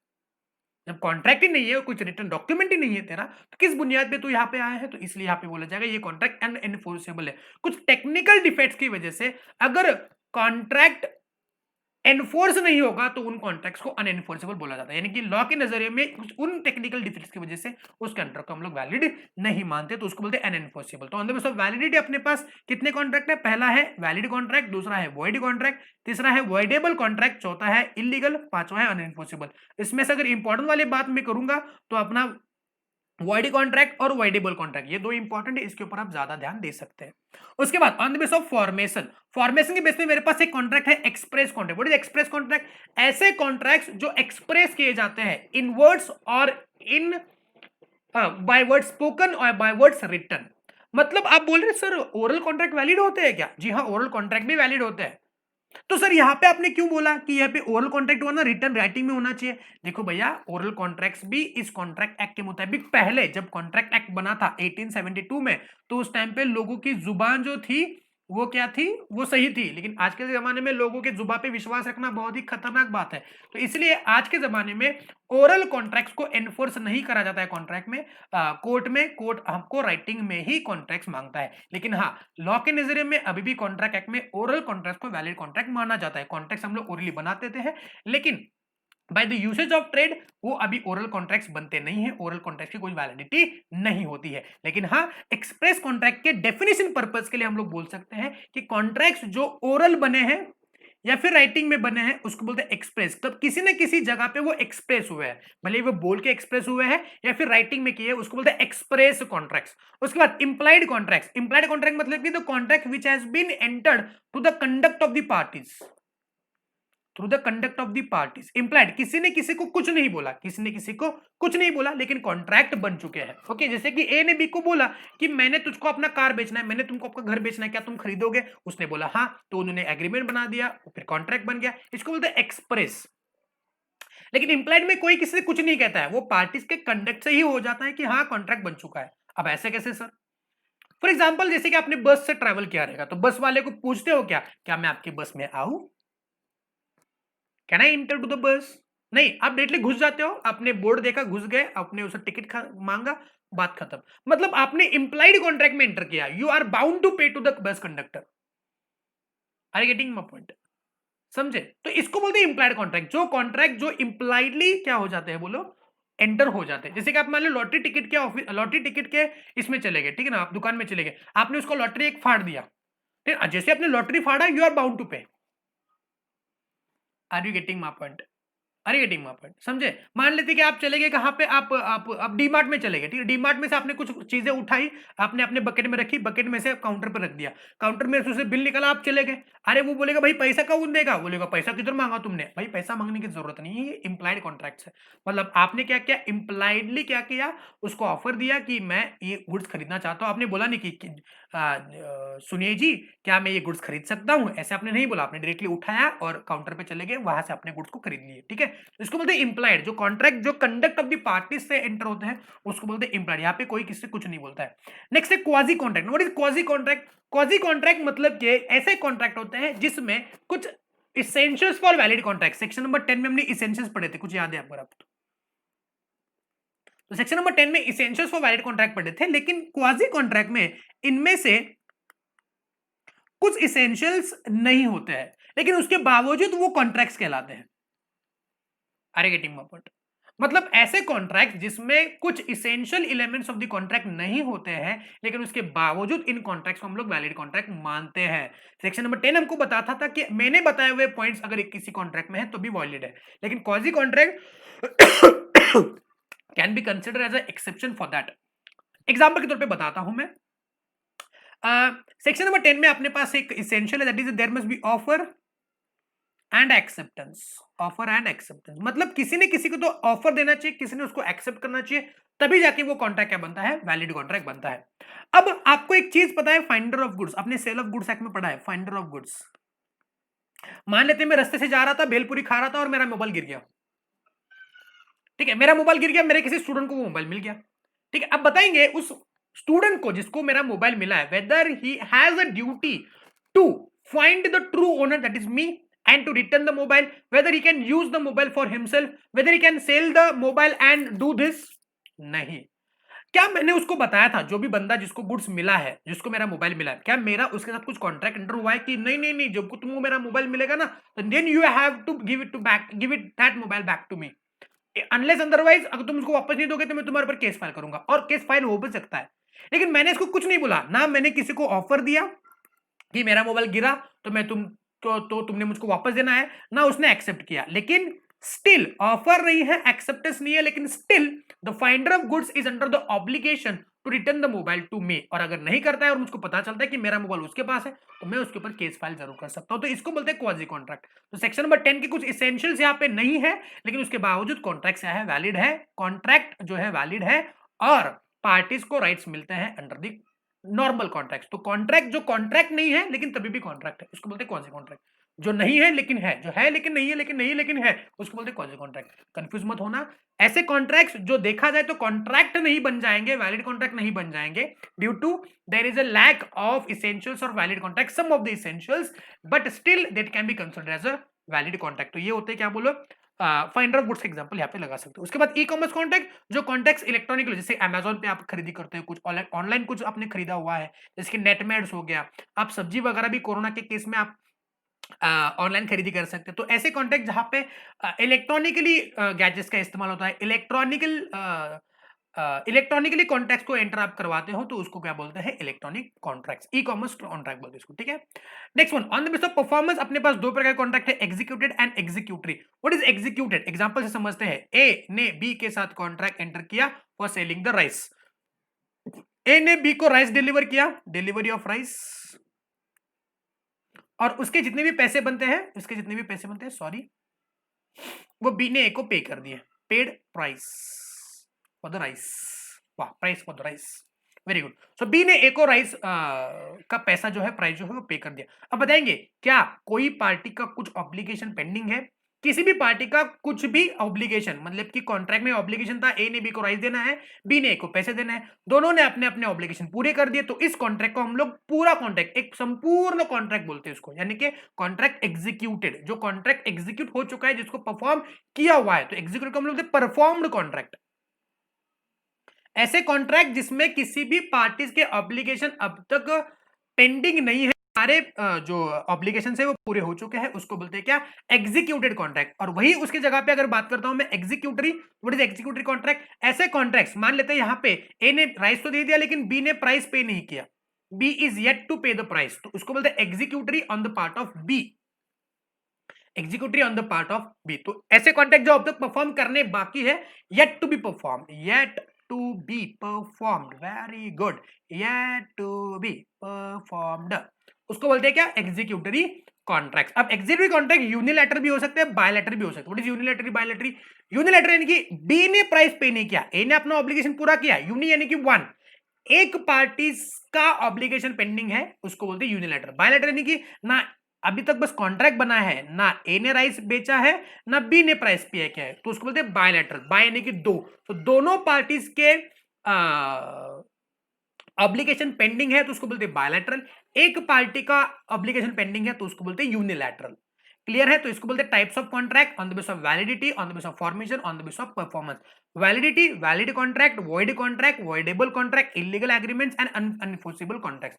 Formation, express contract, implied contract, quasi contracts, ecommerce non contract. और परफॉर्मेंस, एग्जीक्यूटेड, एग्जीक्यूटरी, एग्जीक्यूटर में दो, unilateral and bilateral. Are you getting my point? Okay, बढ़ते हैं आगे। यस, यहाँ पे कुछ आपको डिफरेंशिएशन पॉइंट दिए हुए आपके आईसीआई के मॉड्यूल में भी है, तो इनको बहुत ही इंपॉर्टेंट मार्क करना बच्चों, एग्जाम में जाते जाते इनको एक बार जरूर रीड करना, ठीक है? जो आपको डिफरेंशिएशन पूछे हैं ये आपको एग्जाम में सवाल पूछे जा सकते हैं 3-4 मार्क्स के लिए, ठीक है? चलो आगे बढ़ते हैं। यस, तो मैंने लेक्चर के स्टार्ट में आपको बताया था कि जैसे हम लोग यूनिट नंबर 1 के लास्ट पार्ट में आएंगे रिवीजन के, तो हम लोग ऑफर के बारे में ज्यादा चर्चा करेंगे। तो यहाँ पे हम लोग ऑफर के बारे में चर्चा करेंगे, डिटेल में चर्चा करेंगे। ऑफर बहुत ही इंपॉर्टेंट डिस्कशन है बच्चों, तो बच्चों बहुत ही इत्मीनान से, बहुत ही ढंग से इस डिस्कशन को देखना, इस डिस्कशन को रिवाइज करना मेरे साथ, ठीक है? तो पॉइंट हम लोग डिस्कस करेंगे ऑफर। तो किसी भी कॉन्ट्रैक्ट की शुरुआत जो होती है वो ऑफर से होती है, प्रपोजल से होती है। भाई किसी ने किसी को पूछना तभी जाके हाँ बोलेगा ना, जोक्स पार्ट। लेकिन ऑफर आएगा, उसको एक्सेप्टेंस मिलेगा, तभी जाके एग्रीमेंट बनेगा, एग्रीमेंट एनफोर्सेबल है तो वो कॉन्ट्रैक्ट बनेगा। तो कॉन्ट्रैक्ट का जो गंगोत्री है वो ऑफर है। तो ऑफर, जो बंदा ऑफर देता है, ओके, उसको क्या बोलते हैं, प्रॉमिसर। जो देता है उसको बोलते हैं प्रॉमिसर या ऑफरर, और जिस बंदे को दिया जाता है उसको बोलते हैं प्रॉमिसी और ऑफरी, ठीक है? तो जो भी ऑफर हम लोग दे रहे हैं ना, जो भी बंदा ऑफर दे रहा है ना, ठीक है ना, he must be having express willingness to do something, okay, और नॉट टू डू समथिंग। मतलब क्या है कि जो बंदा ऑफर दे रहा है ना, उसकी ये तीव्र इच्छा अंदर से होनी चाहिए कि हाँ मैं ये कॉन्ट्रैक्ट परफॉर्म करना चाहता हूं, मैं ये ऑफर तुमको देना चाहता हूं, अगर तुमने एक्सेप्ट किया तो जाके हम लोग इसको कॉन्ट्रैक्ट में तब्दील कर देंगे। फॉर एग्जाम्पल, अगर मैं आपको बोल रहा हूं कि मैंने अपना घर बेचना है, मैंने अपना घर बेचना है, तो घर बेचने का मेरा जो इंटेंशन है वो सही होना चाहिए। मतलब I must be ready to perform what I said, तभी जाके वो कॉन्ट्रैक्ट, तभी जाके वो ऑफर माना जाएगा। तो ऑफर ऐसे ही खुले में नहीं बोलेंगे, नहीं यार मुझको है ना थोड़ा सा लगता है कि मेरा घर बेचो। लगता का क्या मतलब है भाई? तो ऑफर दे कि मैं अपना घर बेचना चाहता हूं, क्या तू खरीदेगा? इसको बोलते हैं ऑफर। नहीं यार मुझको ऐसा लगता है कि घर बेचूं, मुझको ऐसा लगता है कि मैं अपनी कार बेचूं। लगता है का कुछ मतलब नहीं होता है, तूने मुझको ये ऑफर सही से देना है कि परफॉर्म करना है, कुछ करना है या कुछ परफॉर्म नहीं करना है, इसको ऑफर मिलना चाहिए, ठीक है? उसके बाद ऑफर कैन बी पॉजिटिव और ऑफर कैन बी नेगेटिव, ठीक है ना? मतलब मैं कुछ करूंगा या फिर कुछ ना करूंगा, ये भी ऑफर हो सकता है कि मैं यहाँ पे जाऊंगा, मैं यहाँ पे वहां पे नहीं जाऊंगा। तो ये दोनों भी तरीके से पॉजिटिव हो सकता है, नेगेटिव भी होना चाहिए, ओके? और जो मैं ऑफर दे रहा हूं ना, that must be express to view with a view to obtain the assent of the another person, यानी कि जिसको मैं ऑफर दे रहा हूं ना, उसका कंसेंट, उसका पॉजिटिव रिप्लाई लेने के इंटेंशन से मैंने वो ऑफर देना चाहिए। मतलब ऐसा नहीं कि मैं अपना घर तुमको बेचना चाहता हूँ लेकिन यार तुम सोचो मतलब क्या है, आई डोंट नो, ऐसा नहीं। मैंने ऐसा रहा कि अरे मैं तुमको घर बेचना चाहता हूँ, क्या तुम खरीदोगे? मतलब मैंने ऑफर कुछ इस प्रकार से देना है कि सामने वाला एक्सेप्ट करे। भाई जब एक्सेप्ट करेगा तभी जाके कॉन्ट्रैक्ट की पायदान आगे बढ़ेगी ना। तो ऑफर जो होना चाहिए वो ऐसे होने चाहिए कि it must be willingness to perform, willingness to do something और not to do something. Offer कुछ ऐसा जाना चाहिए मेरा, ठीक है ना, जो कि पॉजिटिव भी हो सकता है, निगेटिव भी हो सकता है। और ऑफर मेरा ऐसा जाना चाहिए, इट मस्ट बी एक्सप्रेस्ड, और एक्सप्रेस करने के टाइम पे मेरा व्यू पॉइंट ये होना चाहिए कि तुम्हारा कंसेंट, तुम्हारा असेंट मैं ऑब्टेन करूं, ठीक है? अब ऑफर के कुछ प्रकार होते हैं, express offer, implied offer, general offer, specific offer. नीचे आपको और कुछ प्रकार दिए गए हैं जो है general offer, special offer, counter offer, cross offer, standing offer. एक एक को ढंग से देखते हैं। General offer, what is general offer? General offer मतलब कि ऐसा ऑफर जो पब्लिक एट ए लार्ज दिया जाता है, पब्लिक एट ए लार्ज, ऐसा ऑफर जो पब्लिक एट ए लार्ज दिया जाता है। आपने कभी न्यूज़पेपर में एड वगैरह देखा है कि हम अपना घर बेचना चाहते हैं, कोई खरीदार है तो हमको आके मिले, इसको बोलते हैं जनरल ऑफर, जो किसी एक स्पेसिफिक पर्सन को नहीं दिया जाता है। The offer which is not made to specific person और ग्रुप ऑफ पर्सन। मैंने किसी के एक स्टूडेंट को उठाया, उसको बोला कि मैं अपनी गाड़ी बेचना चाहता हूं, क्या तू खरीदेगा? इसको बोलते हैं स्पेसिफिक ऑफर या स्पेशल ऑफर। अगर मैंने पूरे क्लास को बताया कि क्लास, फाउंडेशन का क्लास, मैं अपनी गाड़ी बेचना चाहता हूं, क्या तुम में से कोई खरीदेगा? इसको भी बोलते हैं स्पेसिफिक ऑफर।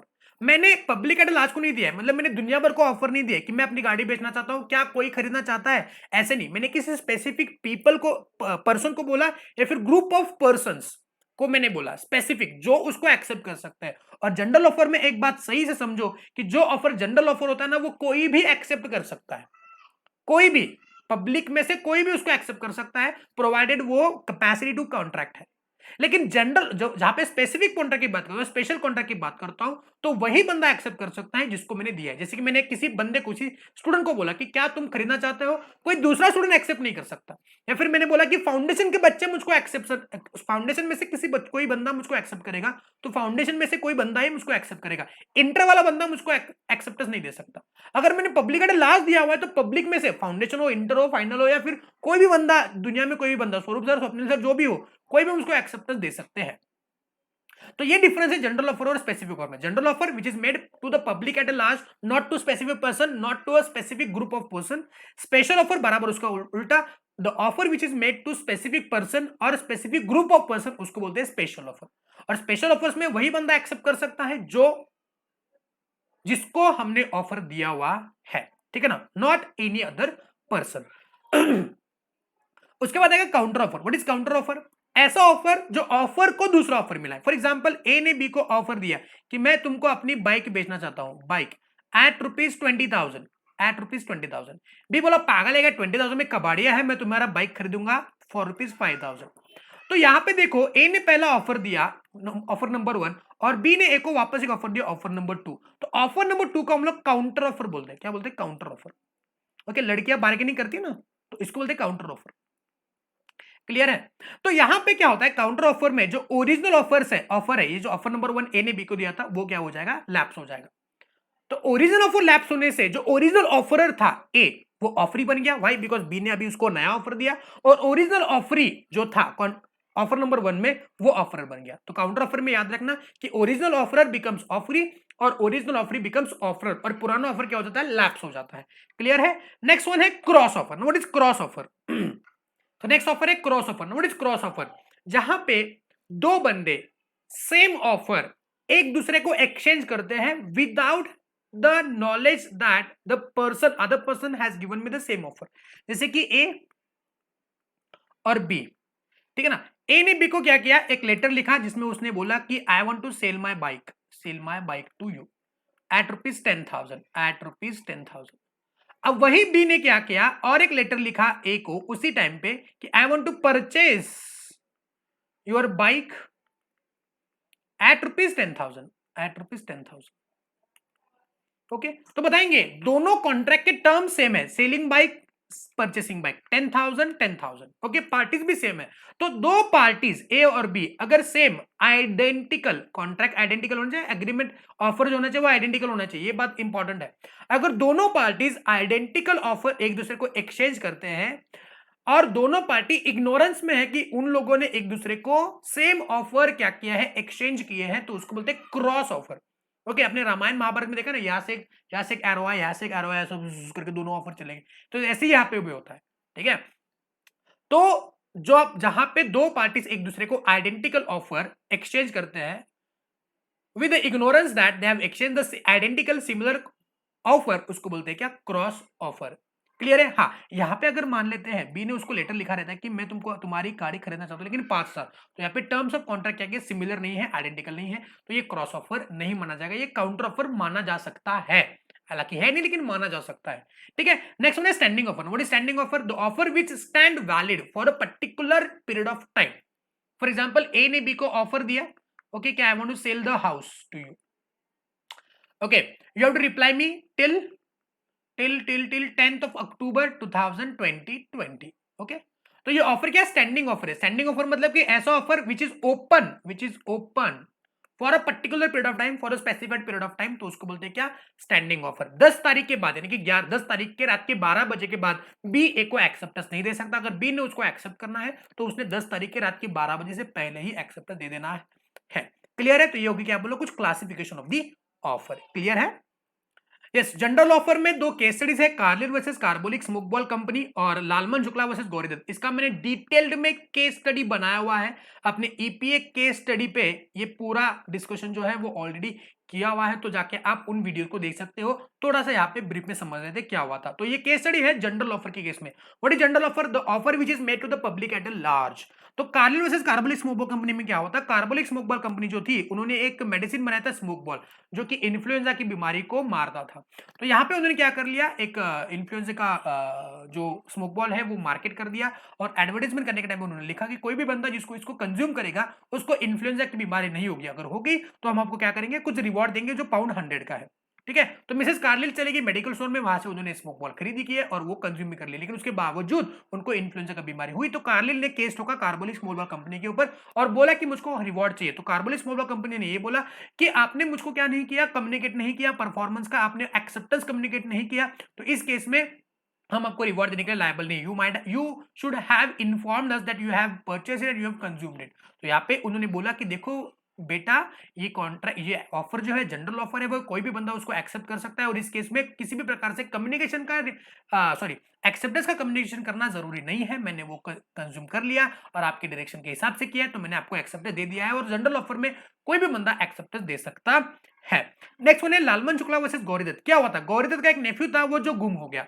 अब लालमन शुक्ला जो उनका सर्वेंट था वो गांव चला गया था। गौरीदत्त ने जब इश्तेहार दिया अखबार में कि कोई भी बंदा जो मेरे नेफ्यू को ढूंढ के लेके आएगा उसको मैं कुछ रिवॉर्ड दूंगी।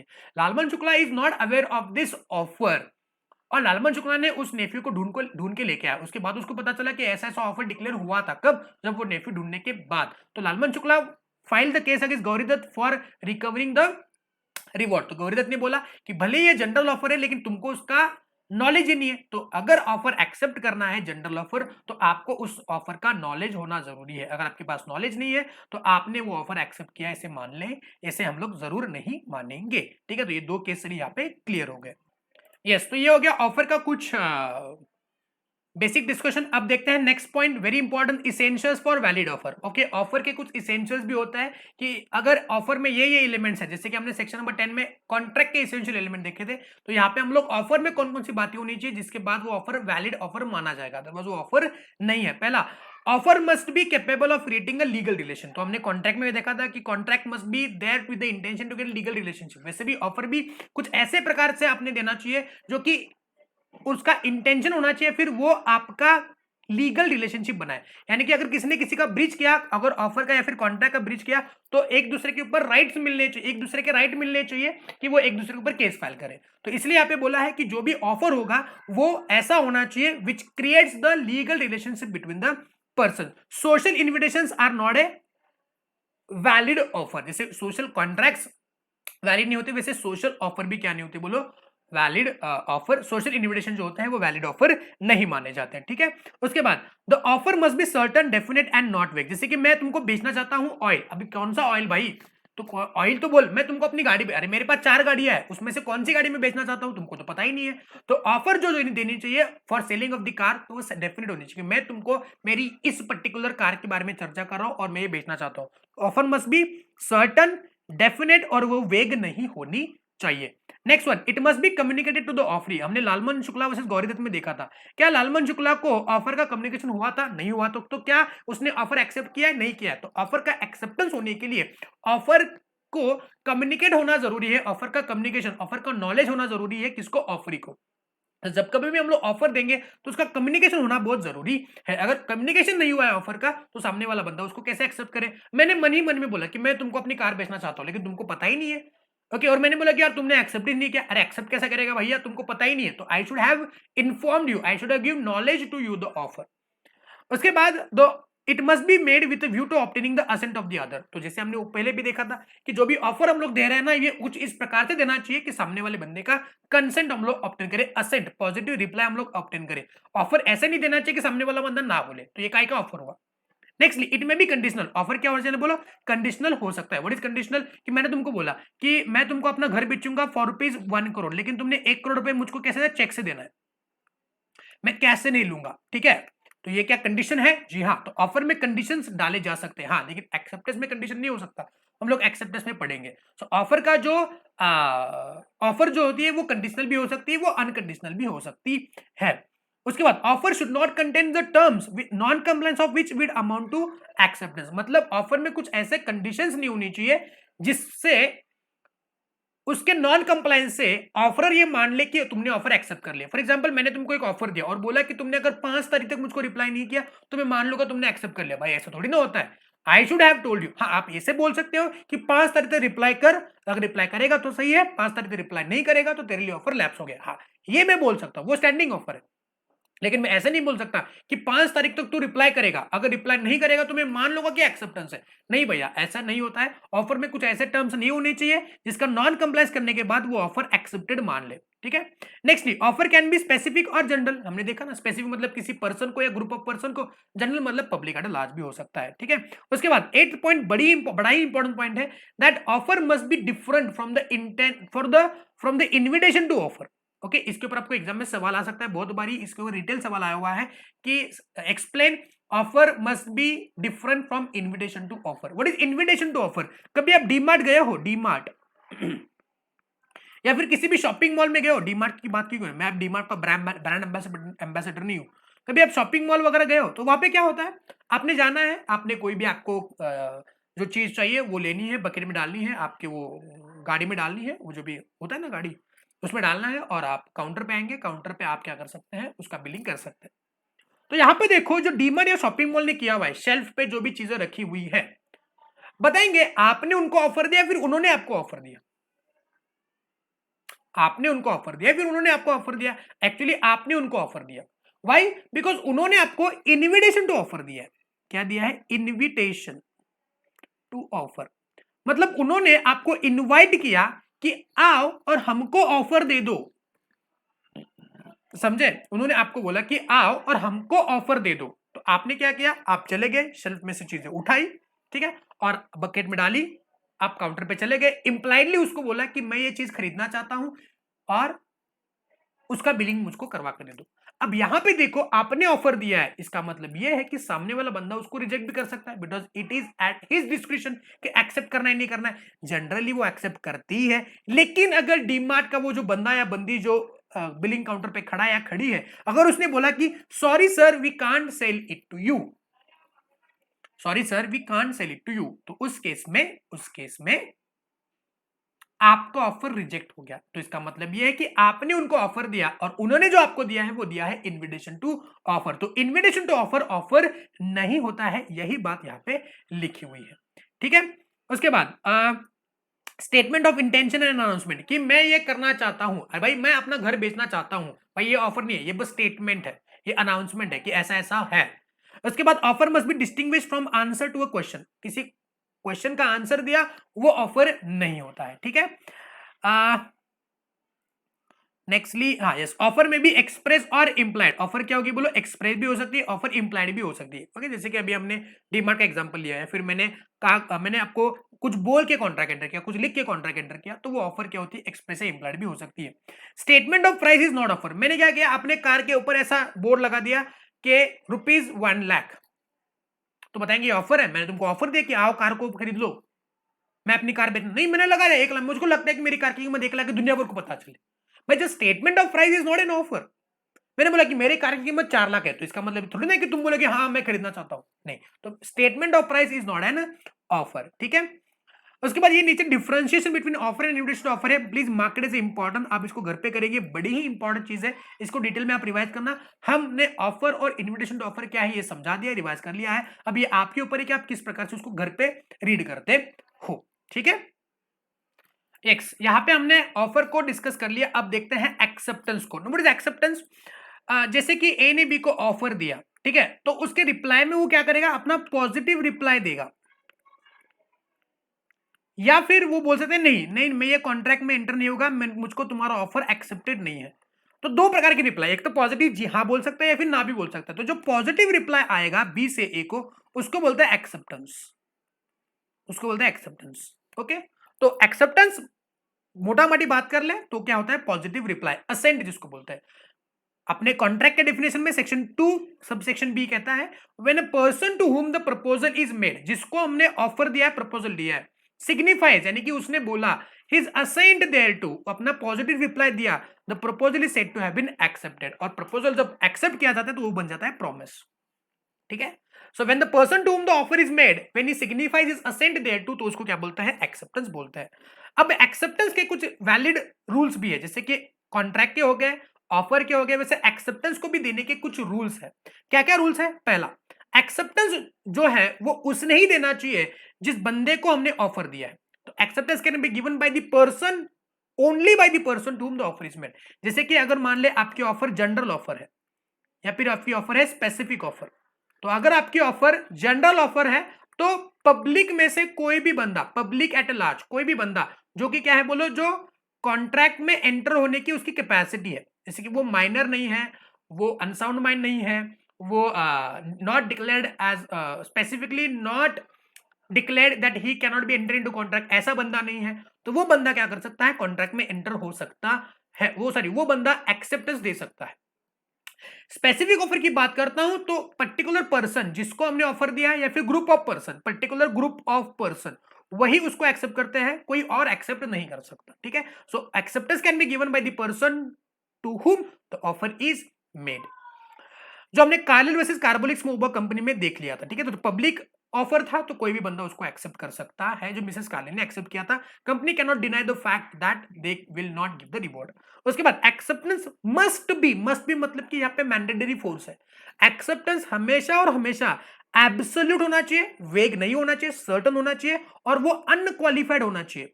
अगर आपको याद है ऑफर में हमने देखा था, ऑफर में भी क्वालिफाइड, कंडीशनल, यहाँ पे वो अनकंडीशनल होनी चाहिए, किसी भी प्रकार की कंडीशन ऑफ एक्सेप्टेंस में नहीं होनी चाहिए। ऑफर में हो सकती है, जैसे कि बोला कि मुझको कैश में नहीं चाहिए, एनएफटी में चाहिए, तो यहाँ पे एक्सेप्टेंस अब दे रहे हैं बंदे, तो वो बंदा कंडीशनल एक्सेप्टेंस नहीं दे सकता, और वो एक्सेप्टेंस एब्सोल्यूट होना चाहिए। एब्सोल्यूट मतलब जी हाँ मैं एक्सेप्ट करना चाहता हूं, खत्म बात।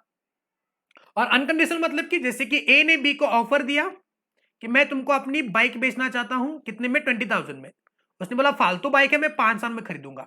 उसने एक्सेप्टेंस तो दिया, मैं खरीदना चाहता हूं, लेकिन यहाँ पे कंडीशन डाल के दिया कि मैं तुम्हारी बाइक खरीदूंगा सब्जेक्ट टू तुम अगर 5 साल में बेचोगे। तो यहाँ पे ये बच्चों क्या हो जाएगा, काउंटर ऑफर हो जाएगा।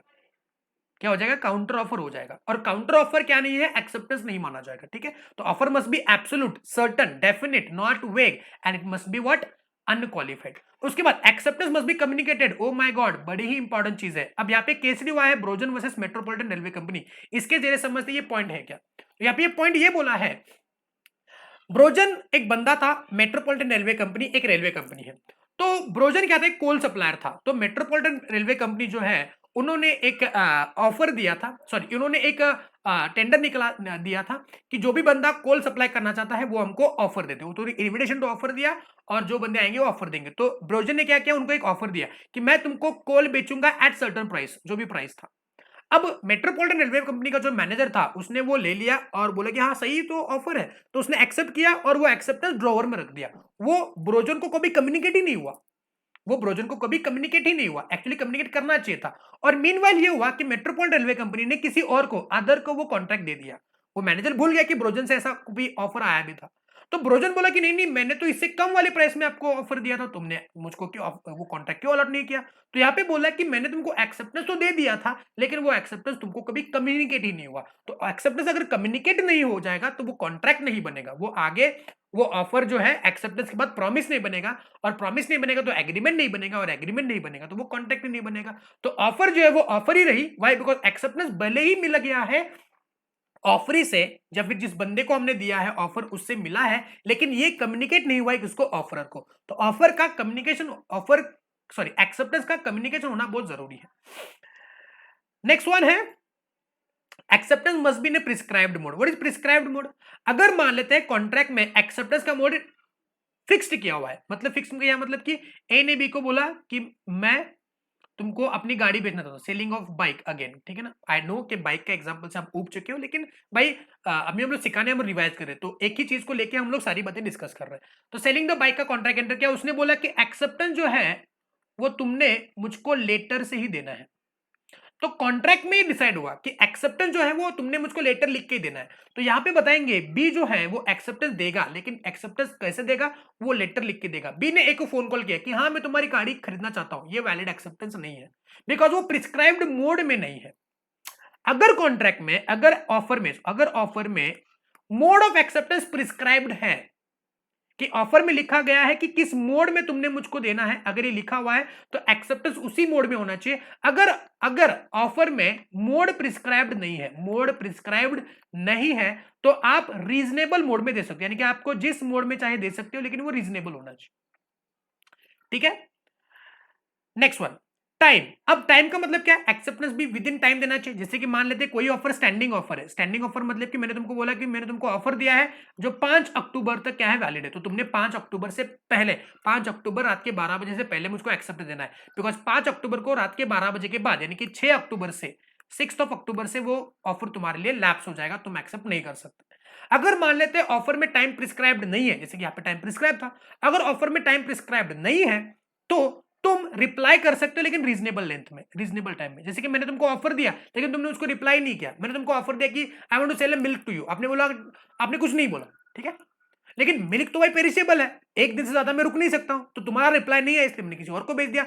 4 दिन के बाद आप आए, बोले कि यार तुमने मुझको मिल्क बेचने का ऑफर दिया था, अब मैं एक्सेप्ट कर रहा हूं। भैया दूध का दही हो गया, दही का पनीर हो गया, पनीर को खा लिया लोगों ने, ठीक है। तो आपने रीजनेबल टाइम में रिप्लाई करना है। What is reasonable time? It depends upon fact to fact, case to case, contract to contract, depending upon circumstances, ठीक है ना। जैसे कि यहाँ पे भी prescribe mode depends upon circumstances. जैसे कोई ऑफिशियल कॉन्ट्रैक्ट है तो आपने राइटिंग में ही उसको रिप्लाई करना है, लेटर से ही उसको रिप्लाई करना है। तो अगर ऑफिशियल ऑफर है और उसको एक्सेप्ट करना है तो आपने क्या करना है, उसको लेटर में ही एक्सेप्ट करना है। ये प्रिस्क्राइब मोड हो गया गवर्नमेंट ऑफर या फिर गवर्नमेंट ऑफिशियल ऑफर के लिए, ठीक है। उसके बाद mayor silence is not accepted, ये बहुत इंपॉर्टेंट चीज है।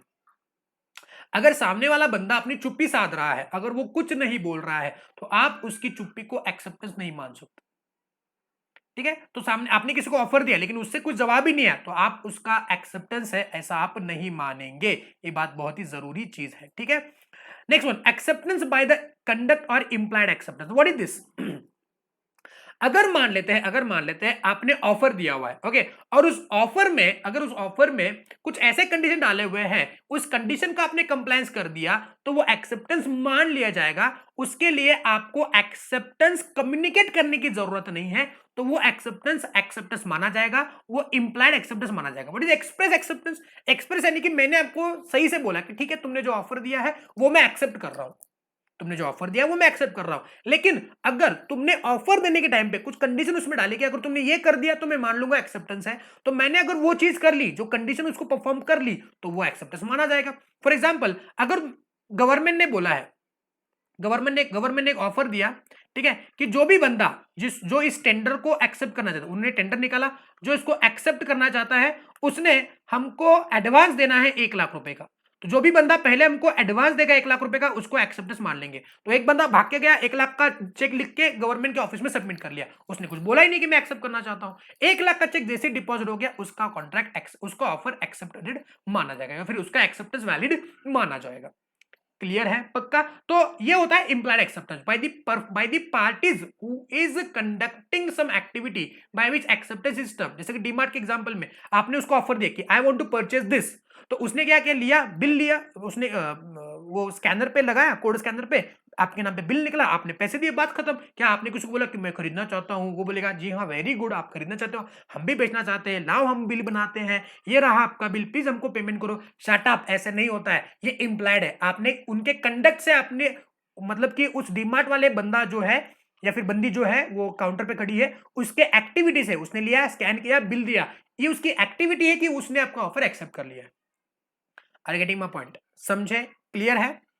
यस। तो वापस एक बार रिवाइज करते हैं एक्सेप्टेंस के valid essentials for valid acceptance. पहला है that is acceptance must be given by the person to whom it is meant. तो ये इंपॉर्टेंट चीज है बच्चों, ये आपको एग्जाम में आ सकती है, इसके ऊपर केस स्टडी वगैरह बन सकता है। Acceptance must be absolute and qualified, ये भी इंपॉर्टेंट है, इसको भी आप जाते जाते एक बार देखे जाएंगे। एक्सेप्टेंस में भी कम्युनिकेटेड, अगेन इंपॉर्टेंट चीज, ये इसके ऊपर आपको होलसेल में रिटेल में सवाल आ सकते हैं, ठीक है ना। Next one, acceptance prescribe board, इसके ऊपर आएगा नहीं आएगा, टाइम की भी आएगा नहीं आएगा। मेयर साइलेंस, हाँ ये इंपॉर्टेंट हो सकता है, इसके ऊपर आपको एग्जाम में सवाल आ सकते हैं, ठीक है ना। And acceptance by the conduct, ये कुछ इंपॉर्टेंट नहीं है, इसके ऊपर सवाल आएंगे नहीं आएंगे आई डोंट नो। जो मैंने इंपॉर्टेंट मार्क करवा के दिया है उसके ऊपर थोड़ा ज्यादा ध्यान देना बहुत जरूरी है, ठीक है। चलो हम लोग आगे बढ़ते हैं। Next part, that is the last part of this unit, that is communication of offer and acceptance, ठीक है। तो पहले हम लोग लेते हैं ऑफर।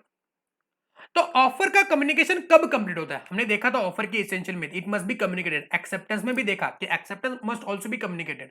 तो ऑफर का कम्युनिकेशन जो होता है, कम्युनिकेशन ऑफ ऑफर, उसका टाइम क्या है कि कब वो कंप्लीट होता है। अब ये टाइम देखना क्यों जरूरी है सर, बिकॉज देखो ऑफर का कम्युनिकेशन जिस दिन पे पूरा होगा उस दिन के बाद ऑफर रिवोक नहीं हो सकता, इसके लिए हमने उसका कम्युनिकेशन देखना है। वही बात अगर एक्सेप्टेंस की करता हूं तो एक्सेप्टेंस का कम्युनिकेशन जिस दिन पे पूरा होता है उसके बाद एक्सेप्टेंस रिवोक नहीं हो सकता। ये तो ऐसा हो जाएगा कि बंदे ऑफर करेंगे, सामने वाले ने एक्सेप्ट कर दिया और उसके बाद हाथ खड़े कर दिया, नहीं नहीं नहीं नहीं मुझको तो ऑफर देना ही नहीं था, मैं ऑफर रिवोक कर रहा हूं। वही इस प्रकार से तो कोई भी बंदा कॉन्ट्रैक्ट एंटर नहीं कर, कोई भी एक भी कॉन्ट्रैक्ट इस दुनिया में एंटर नहीं होगा, ठीक है। तो इसीलिए डेट्स या टाइम ऑफ कम्युनिकेशन देखना बहुत जरूरी है। तो पहले देखते हैं कि ऑफर का कम्युनिकेशन कब कंप्लीट होता है। तो कम्युनिकेशन ऑफ ऑफर, इसमें बहुत सारी टेक्निकलिटीज इन्वॉल्व है, उसको हम लोग डिटेल में डिस्कस नहीं करेंगे, बस ऊपर ऊपर से रिवाइज करेंगे ताकि जो इंपॉर्टेंट वाली बात है एग्जाम पॉइंट ऑफ व्यू से वो आप याद रखो। तो ऑफर का कम्युनिकेशन कब कंप्लीट होता है, एज अगेंस्ट द प्रपोजर, जो बंदा ऑफर दे रहा है, ऑफरर, ऑफरर के लिए ऑफर का कम्युनिकेशन कब कंप्लीट होता है। तो जब ऑफरर अपना ऑफर ट्रांसमिशन में डाल देता है, जैसे कि मान लेते हैं उसने लेटर लिखा है और लेटर उसने लिखा और उसने पोस्ट में डाल दिया, तो जैसे उसने पोस्ट में डाल दिया उस दिन पे ऑफरर के लिए उसका कम्युनिकेशन ऑफरी को हो चुका है। मतलब वो ऑफर ऑफरर ने पोस्ट में डाल दिया so that it should reach to the offeree, तो उसी दिन पे ऑफरी मान लेगा कि मैंने ऑफर कम्युनिकेट कर ली है ऑफरी को। ध्यान से देखना, ध्यान से सुनना मैं क्या बोल रहा हूं। ऑफरर, अगर मैं ऑफरर हूं, मैंने क्या किया, लेटर लिखा और उसको पोस्ट में डाल दिया। जैसे मैंने पोस्ट में डाला, किस इंटेंशन से, ताकि वो आपको मिले। तो जैसे ही मैंने उसको पोस्ट में डाला मैं ये मान लूंगा कि मैंने ऑफर का कम्युनिकेशन कर लिया है तुम्हारे लिए। नेक्स्ट वन, वही अगर एक्सेप्टर्स यानी कि ऑफर की बात करो, मतलब जो एक्सेप्ट करेगा जिसके लिए ऑफर बना है, जैसे ये ऑफर मैंने लेटर लिखा डाला, जैसे ये लेटर आपको मिला, ठीक है, और आपने उस लेटर को खोल के पढ़ा, मतलब अभी आपको नॉलेज आया, mere receiving the letter is not sufficient here. बस लेटर आपको मिलना जरूरी नहीं है, लेटर को आपने खोल के पढ़ना है और पढ़ने के बाद आप उसको नॉलेज आएगा। जैसे कि मैं अपना घर आपको बेचना चाहता हूं, I want to sell my house at ₹1 crore to you, will you accept it. मैंने लेटर लिखा डाला, जैसे मैंने लेटर डाला मैं ये सोच लूंगा कि मैंने आपको कम्युनिकेट कर दिया है। अब जैसे ही मैंने आपको कम्युनिकेट किया, मैंने लेटर डाला, लेटर कभी ना कभी तो आपको मिलेगा। आपके पास लेटर आया, आपने उसको खोल के पढ़ा, आपने पढ़ा अरे हाँ सर मुझको ये ऑफर देना चाहते हैं, आपको नॉलेज आया अभी। तो जैसे आपको जिस दिन पे नॉलेज आएगा उस दिन पे मान लिया जाएगा कि आपको कम्युनिकेशन ऑफ ऑफर हो चुका है। फॉर एग्जाम्पल अगर देखते हैं कि मान लेते हैं मैंने 1 अक्टूबर 2020 को लेटर पोस्ट किया, लेटर पोस्ट किया, ये लेटर आपको मिला, letter reaches to you on 10th October, but आपने उसको रीड किया ऑन 15th अक्टूबर। ठीक है, तो बताएंगे ऑफरर के लिए कम्युनिकेशन कब कंप्लीट हुआ, ऑफरर के लिए जब वो लेटर क्या हुआ आपको पोस्ट हुआ, और ऑफरी के लिए जो एक्सेप्टर है उसके लिए कम्युनिकेशन ऑफ ऑफर कब कंप्लीट हुआ, when he opens the letter and read it, not on the date when the letter reaches to him. तो जब वो खोलेगा पढ़ेगा तब उसको नॉलेज आएगा। अब लेटर की बात है, अगर मान ले किसी ने फोन पे ऑफर दे दिया, तो फोन पे भैया तो मैंने तुमको फोन पे बोला कि मैं तुमको हमारा घर बेचना चाहता हूं, तो ये ऑफर का कम्युनिकेशन हो गया, और तुमने ये सुना तो सुनने के टाइम पे खत्म हो गया। तो टेलीफोन पे जब बातें हो रही है तो बातें कैसे हो रही बोलो, एट द साइमल्टेनियस हो रही है, तो उसी टाइम पे ये कम्युनिकेशन पूरा हुआ। जैसे कि टेलीफोन पे नहीं, मैं आपको आमने सामने बात कर रहा हूं, तो आमने सामने कर रहा हूं तो कम्युनिकेशन हो ही रहा है ना। ठीक है, ये बात कहां पे लागू होगी, जब लेटर से वगैरह ये बातें हो रही, ईमेल से ये सारी बातें हो, जैसे मैंने आपको ईमेल भेजा, तो जिस दिन पे मैंने आपको ईमेल भेजा उस दिन पे क्या हो गया, कम्युनिकेशन मेरे पार्ट पे हो गया। जिस दिन आप ईमेल को ओपन करके पढ़ोगे उस दिन पे आपके लिए उसका कम्युनिकेशन हुआ। Are you getting my point? तो जैसे मैंने आपको लेटर लिखा, इस दिन के बाद, इस दिन के बाद, इस दिन के बाद मैं मान लूंगा कि मेरे लिए तुम मेरे लिए मैंने तुमको ऑफर का कम्युनिकेशन पूरा कर दिया। और तुम कब बोलोगे कि तुमने मुझको ऑफर दिया है, या फिर तुम बोलोगे कि सर ने मुझको ऑफर दिया है, कब? ऑन 15 अक्टूबर, बिकॉज उसके पहले तो आपको पता ही नहीं है। लॉजिक सी बात है, ठीक है ना? तो ये नीचे लेटर बाय पोस्ट वगैरह दिया हुआ है, इसको एक बार पढ़ लेना, मैंने वही डिस्कशन किया जो मैंने अभी आपको दिया हुआ है, ठीक है। उसके बाद स्पेशल कंडीशंस वगैरह, ये कुछ इंपॉर्टेंट नहीं है, चलो जाने दो। यस, आगे आता है communication of performance. What is communication of performance? Performance का मतलब ये होता है कि कॉन्ट्रैक्ट परफॉर्म हो चुका है, इसका भी कम्युनिकेशन करना जरूरी है। अब ये चीज क्या है, कम्युनिकेशन ऑफ परफॉर्मेंस का मतलब क्या है? Same from the view point of the proposer, from view point of the acceptor. Okay, तो अगर मान लेते हैं कि मैंने तुमको ऑफर दिया, उसका कम्युनिकेशन कब पूरा होगा? जब मैं वो लेटर पोस्ट में डालूंगा। तुम्हारे लिए कब कंप्लीट होगा? जब तुम उसको ओपन करके पढ़ोगे। तो वही सेम सीन यहां पे होगा। अगर मान लेते किसी बंदे ने ऑफर को एक्सेप्ट कर लिया है, तो एक्सेप्टेंस का कम्युनिकेशन कब कंप्लीट होगा? जब वो एक्सेप्टर उस एक्सेप्टेंस को कहां पे डालेगा? पोस्ट में डालेगा, ठीक है। और मेरे लिए वो एक्सेप्टेंस का कम्युनिकेशन कब कंप्लीट होगा? ठीक है ना?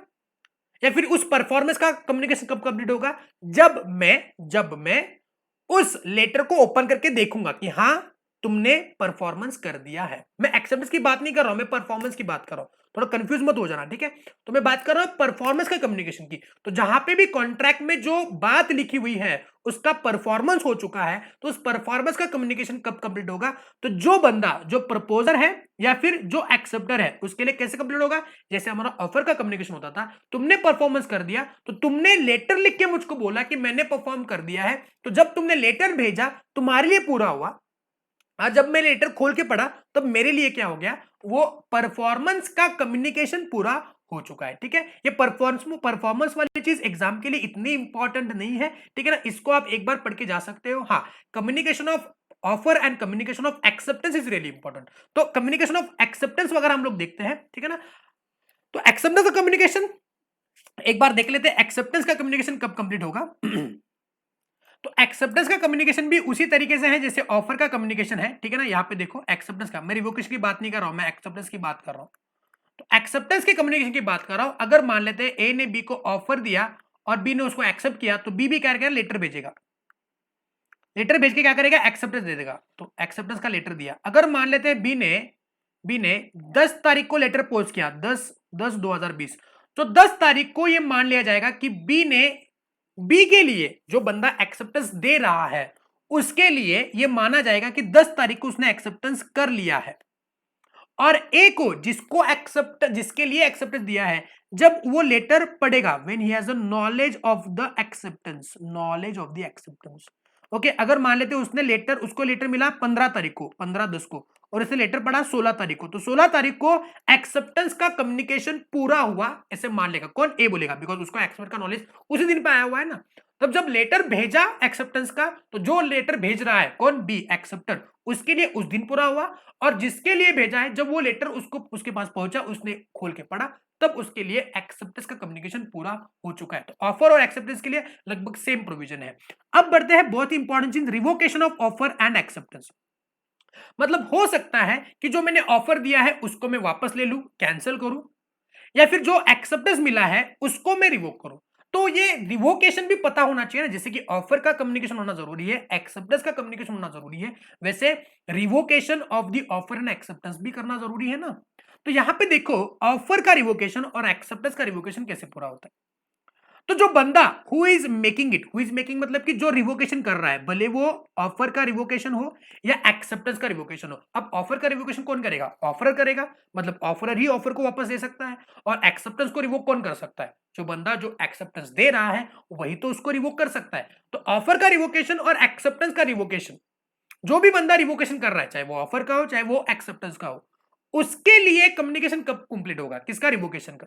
As against the person who makes it, जो कर रहा है when it is put into the course of transmission to the person to whom it is made so out of the power of the person who makes it। मतलब कि जो बंदा revocation कर रहा है, जो बंदा रिवोकेशन कर रहा है, अगर उसने अपना रिवोकेशन डाल दिया किसमें, ट्रांसमिशन में डाल दिया, तो वो सोचेगा कि आज के दिन पे मैंने रिवोकेशन कर दिया।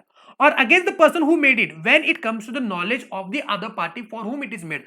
फॉर एग्जांपल अगर मान लेते हैं ए ने बी को ऑफर दिया, okay, on 10th of October 2020, okay. अब बी जो है, बी, ओके, बी को ये ऑफर जाएगा। अब ए जो है इस ऑफर को रिवोक करना चाहता है, ए इस ऑफर को रिवोक करना चाहता है। तो रिवोकेशन कब माना जाएगा कि उसने रिवोक किया है? जब ए, अगर मान लेते हैं 15 अक्टूबर 2020 को ये ऑफर का लेटर चला गया और ये रिवोकेशन का लेटर चला गया। सो ए बोलेगा कि मैंने 15 तारीख को ऑफर रिवोक कर दी है। ए के लिए वो रिवोकेशन पूरा हुआ कब? 15 तारीख को ही। मतलब ए बोलेगा नहीं मैंने 15 तारीख को ही ऑफर रिवोक कर दिया है। लेकिन यहां पे देखो, अगर मान लेते हैं बी, अभी एक्सेप्टेंस की बात कर दे, अगर मान लेते हैं बी ने एक्सेप्टेंस जो है वो दे दिया है 13 अक्टूबर 2020। अगर बी ने एक्सेप्टेंस दिया है 13 अक्टूबर 2020 को, तो ए ने जो रिवोक किया है 15 अक्टूबर 2020, ये वैलिड नहीं माना जाएगा। इसलिए मैंने पहले भी बोला था कि ये time of offer and time of acceptance, time of revocation of offer, time of revocation of acceptance बहुत ही जरूरी है। बिकॉज बी ने 13 तारीख को ही अगर अपना एक्सेप्टेंस दे दिया है तो ये प्रॉमिस बन चुका है, ठीक है, और इसको आप तोड़ नहीं सकते हो, वादा क्या है, निभाना पड़ेगा। सो 13 तारीख यानी कि ए अपनी ऑफर रिवोक करने से पहले अगर बी एक्सेप्टेंस दे देता है तो वो ऑफर रिवोक नहीं हो सकती। इसलिए 15 तारीख को जो हमने बोला है कि 15 तारीख को रिवोकेशन पूरा हुआ, ये रिवोकेशन वैलिड नहीं माना जाएगा। हाँ, अगर 12 तारीख को, 12 अक्टूबर 2020 को अगर ए वापस एक लेटर भेज के बी को बोलता है कि मैंने रिवोकेशन कर दिया है, तुम्हारे को जो ऑफर मिला है वो ऑफर अभी मैं रिवोक कर रहा हूं, तो ठीक है, भले ही 13 तारीख को बी एक्सेप्ट करे लेकिन ये रिवोकेशन वैलिड माना जाएगा और बी का एक्सेप्टेंस जो है वो हम लोग मान्य नहीं करेंगे। भाई बिकॉज 13 तारीख के पहले 12 तारीख को हमने ऑफर रिवोक कर दिया है। क्लियर है? सेम गोज विथ अभी एक्सेप्टेंस। ए ने बी को ऑफर दिया, ठीक है ना, और बी ने एक्सेप्ट किया, मान लेते हैं 15 अक्टूबर 2020, ये एक्सेप्टेंस का लेटर है, ठीक है, ओके। अब ये एक्सेप्टेंस जो है वो बी ने ए को दिया, 15 तारीख का लेटर है, लेटर मिला 20 तारीख को, 20 अक्टूबर 2020। अब 20 अक्टूबर 2020 को एक्सेप्टेंस का लेटर मिला, तब ए को पता चलेगा कि एक्सेप्टेंस पूरा हो गया। लेकिन उसके पहले अगर 18 अक्टूबर 2020 को अगर बी लेटर लिख के बोलता है कि जो मैंने एक्सेप्टेंस दिया हुआ है, 15 तारीख को मैंने लेटर भेजा है, वो एक्सेप्टेंस अभी मैं रिवोक कर रहा हूं, I don't want to enter into contract, तो यहां पे ये वैलिड माना जाएगा। अगर 22 तारीख को लेटर भेजता है, 22 तारीख को लेटर भेजता है, तो ये valid revocation of acceptance valid नहीं माना जाएगा। आई होप आपको दोनों पॉइंट क्लियर है। अगर नहीं है तो प्लीज वीडियो को अभी रिवाइंड करना और वापस देखना, revocation of offer and acceptance, ठीक है। अब देखते हैं last part, that is the mode of revocation of offer. अब किस प्रकार से हम लोग ऑफर को रिवोक कर सकते हैं, अभी ऑफर की बात कर रहे हैं। पहला, बाय नोटिस ऑफ रिवोकेशन। अगर मान लेते हैं कोई बंदा जैसे कि ऑफरर, अगर ऑफरर ऑफरी को नोटिस भेज रहा है कि हम आपका ऑफर रिवोक कर रहे हैं, जो मैंने आपको ऑफर दिया था उसका बकायदा मैंने आपको नोटिस भेजा है, तो वो ऑफर रिवोक हो सकता है। उसके बाद लाया लैप्स ऑफ टाइम, जैसे स्टैंडिंग ऑफर था, तो स्टैंडिंग ऑफर में क्या था कि 5 अक्टूबर तक तू मुझको रिप्लाई नहीं करेगा तो ऑफर तेरे लिए लैप्स हो जाएगा। तो यहाँ पे अगर कॉन्ट्रैक्ट ऑफर में जो टाइम प्रिस्क्राइब्ड है उस टाइम में अगर आपने एक्सेप्ट नहीं किया तो आपके लिए ऑफर क्या हो जाएगा, लैप्स हो जाएगा। उसके बाद non fulfilment of condition president. अगर मान लेते ऑफर में ये बात थी कि मैं तुमको अपनी कार बेचूंगा, लेकिन एडवांस में तुमने मुझको क्या करना है, 1 लाख रुपए ट्रांसफर करने हैं। अगर तुमने एडवांस में 1 लाख ट्रांसफर नहीं किए तो तुम्हारे लिए ऑफर लैप्स हो जाएगा, ऑफर रिवोक कर दूंगा। तो मैंने तुमको एडवांस नहीं दिया तो मेरे लिए ऑफर क्या हो गया, बोलो लैप्स हो गया। तो अगर मान ले ऑफर में कुछ कंडीशन है उसका नॉन कंप्लाइंस किया तो ऑफर वैलिड हो जाएगी। उसके बाद डेथ और इंसैनिटी ऑफ द ऑफरर। अगर ऑफरर ही, प्रपोजर ही मर जाता है या फिर वो इंसेन हो जाता है तो ऑफर का कुछ मतलब ही नहीं बनता। Why? Because even if the offer get accepted वो परफॉर्म नहीं हो सकता। व्हाई? बिकॉज उसकी डेथ होगी, जो बंदा ऑफर दे रहा है उसकी डेथ होगी या फिर इंसेन हो गया, मतलब he is not having the capacity to perform the contract, तो कॉन्ट्रैक्ट तो ऑफर क्या हो जाएगा, लैप्स हो जाएगा। उसके बाद काउंटर ऑफर। मैंने बोला था कि काउंटर ऑफर में क्या होता है, एक ऑफर के लिए दूसरा ऑफर जाता है, तो दूसरा ऑफर आने से पहला ऑफर क्या होता है, लैप्स हो जाता है। ओरिजिनल ऑफर ऑफर बन जाता है। By non acceptance of the offer according to the prescribe और usual mode. Okay, what is usual mode? मैंने बोला था it depends upon fact to fact. Prescribe mode यानी कि जिस जिस मोड में आपको ऑफर एक्सेप्टेंस करने के लिए बोला है। जैसे कि मैंने बोला कि आपको लेटर में ही आपने क्या करना है, एक्सेप्ट करना है, लेकिन आपने कॉल पे मुझको एक्सेप्ट दिया, नहीं चलेगा। एंड बाय सब्सिक्वेंट इलीगैलिटी, जैसे कि मान लेते कि मैंने अभी आपको ऑफर दिया है that I will sell you the gutkha. 1 तारीख को मैंने कॉन्ट्रैक्ट एंटर किया, लेकिन 5 तारीख को गुटखा क्या हो गया, बैन हो गया। अब जैसे गुटखा बैन हो गया, I can not perform this offer, offer क्या हो जाएगा, लैप्स हो जाएगा। So this is also very important thing बच्चों, market is very important modes of revocation of offer. किस किस प्रकार से, बाय नोटिस ऑफ रिवोकेशन, दूसरा बाय लैप्स ऑफ टाइम, तीसरा by non fulfilment of the condition, चौथा है डेथ और इंसैनिटी, उसके बाद counter offer, non acceptance in prescribe usual mode and subsequent illegality. Okay, तो यहाँ पे खत्म हुआ आपका यूनिट नंबर 1 का revision. Any doubt in this, you can still contact me. अगर कुछ डाउट है तो आप मुझको इस वीडियो के कमेंट बॉक्स में छोड़ सकते हो, या फिर डायरेक्टली मेरे कॉन्टैक्ट कर सकते हो। किसी ऐसा पॉइंट क्लियर नहीं है रिवीजन का, उसको हम लोग वापस से डिस्कस करने की कोशिश जरूर करेंगे। तो यहाँ पे कॉन्ट्रैक्ट एक्ट का पहला यूनिट खत्म हुआ, बढ़ते हैं अगले यूनिट पे, unit number 2 that is consideration. Small unit है, 15-20 मिनट में उसको खत्म करेंगे, ठीक है। चलो, यस, तो कंसिडरेशन का बेसिक मतलब है समथिंग इन रिटर्न। क्या बोलो, समथिंग इन रिटर्न। बच्चों ऐसा है कि कोई भी कॉन्ट्रैक्ट होगा, उस कॉन्ट्रैक्ट में कंसिडरेशन होना बहुत जरूरी है। अगर किसी कॉन्ट्रैक्ट में कंसिडरेशन नहीं है तो वो कॉन्ट्रैक्ट नहीं कहा जाएगा। जैसे फॉर एग्जांपल, अगर मैं आपको अपनी कार बेचना चाहूंगा तो कार के लिए मुझको कुछ कंसिडरेशन मिलना जरूरी है। हाँ, adequacy of consideration is not necessary.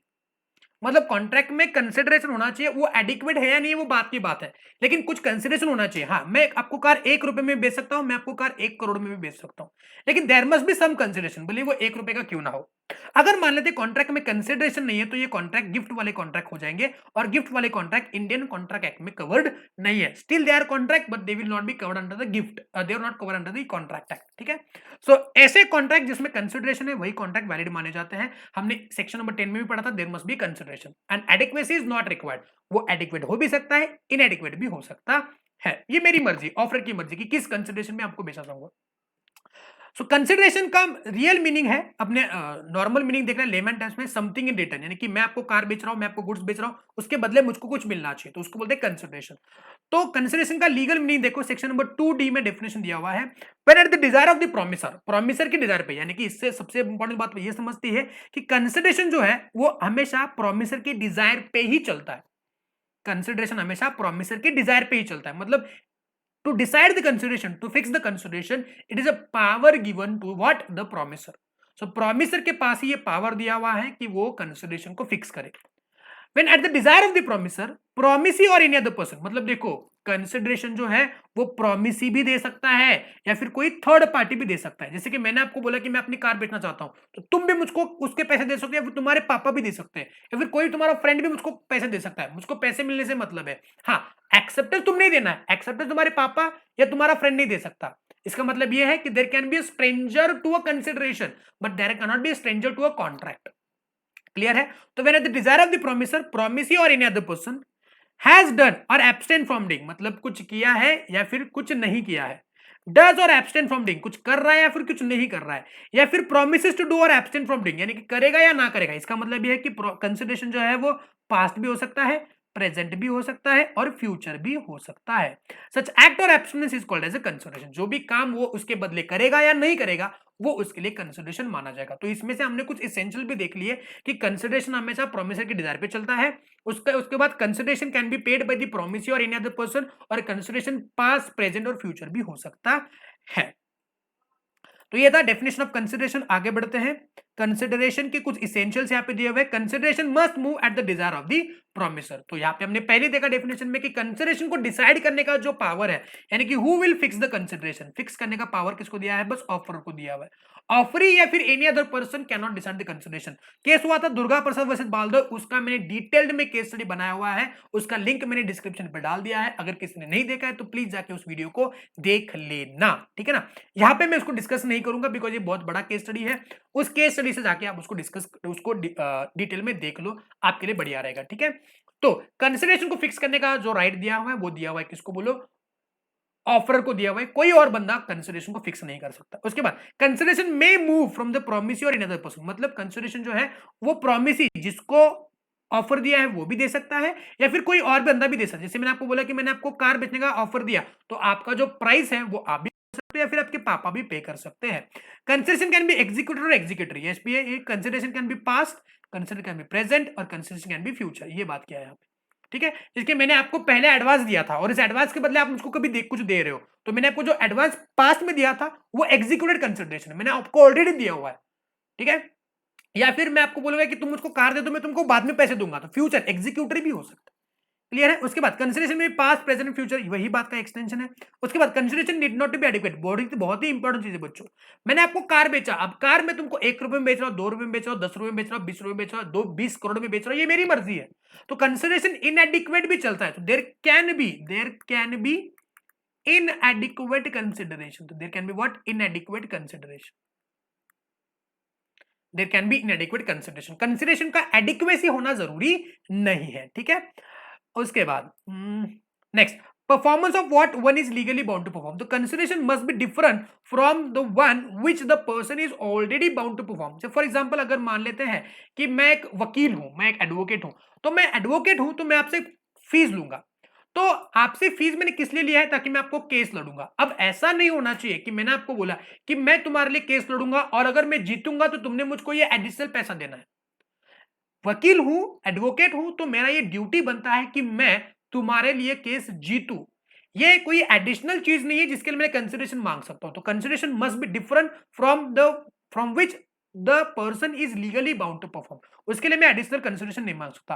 Consideration must be real and not illusory, तुम मुझको कार बेचो, मैं तुमको पैसा दूंगा, भाई कितना देगा वो तो बता, रियल होना चाहिए, इल्यूजरी नहीं होना चाहिए। हाँ मैं तुमको बाद में पैसा दूंगा, नहीं, कंसिडरेशन क्या होना चाहिए, फिक्स होना चाहिए, भले वो इनएडिक्वेट क्यों ना हो, कंसिडरेशन फिक्स होना जरूरी है। Consideration must not B, consideration हमेशा अनलॉफुल नहीं होना चाहिए, इमोरल नहीं होना चाहिए, अपोज टू पब्लिक पॉलिसी नहीं होना चाहिए। कंसिडरेशन जैसे कि मैंने आपको कुछ पैसा दिया, आपने मुझको ड्रग्स बेचे, तो ड्रग्स जो है वो क्या है बोलो, अनलॉफुल है, तो ये नहीं होना चाहिए। मैंने आपको पैसे दिया, बोला कि जाओ उसको ठोक दो, उसका मर्डर कर दो, उसका हाफ मर्डर कर दो, उसको मारो, ऐसा कंसिडरेशन नहीं होना चाहिए। ठीक है, तो consideration must not be unlawful, immoral and oppose to public policy.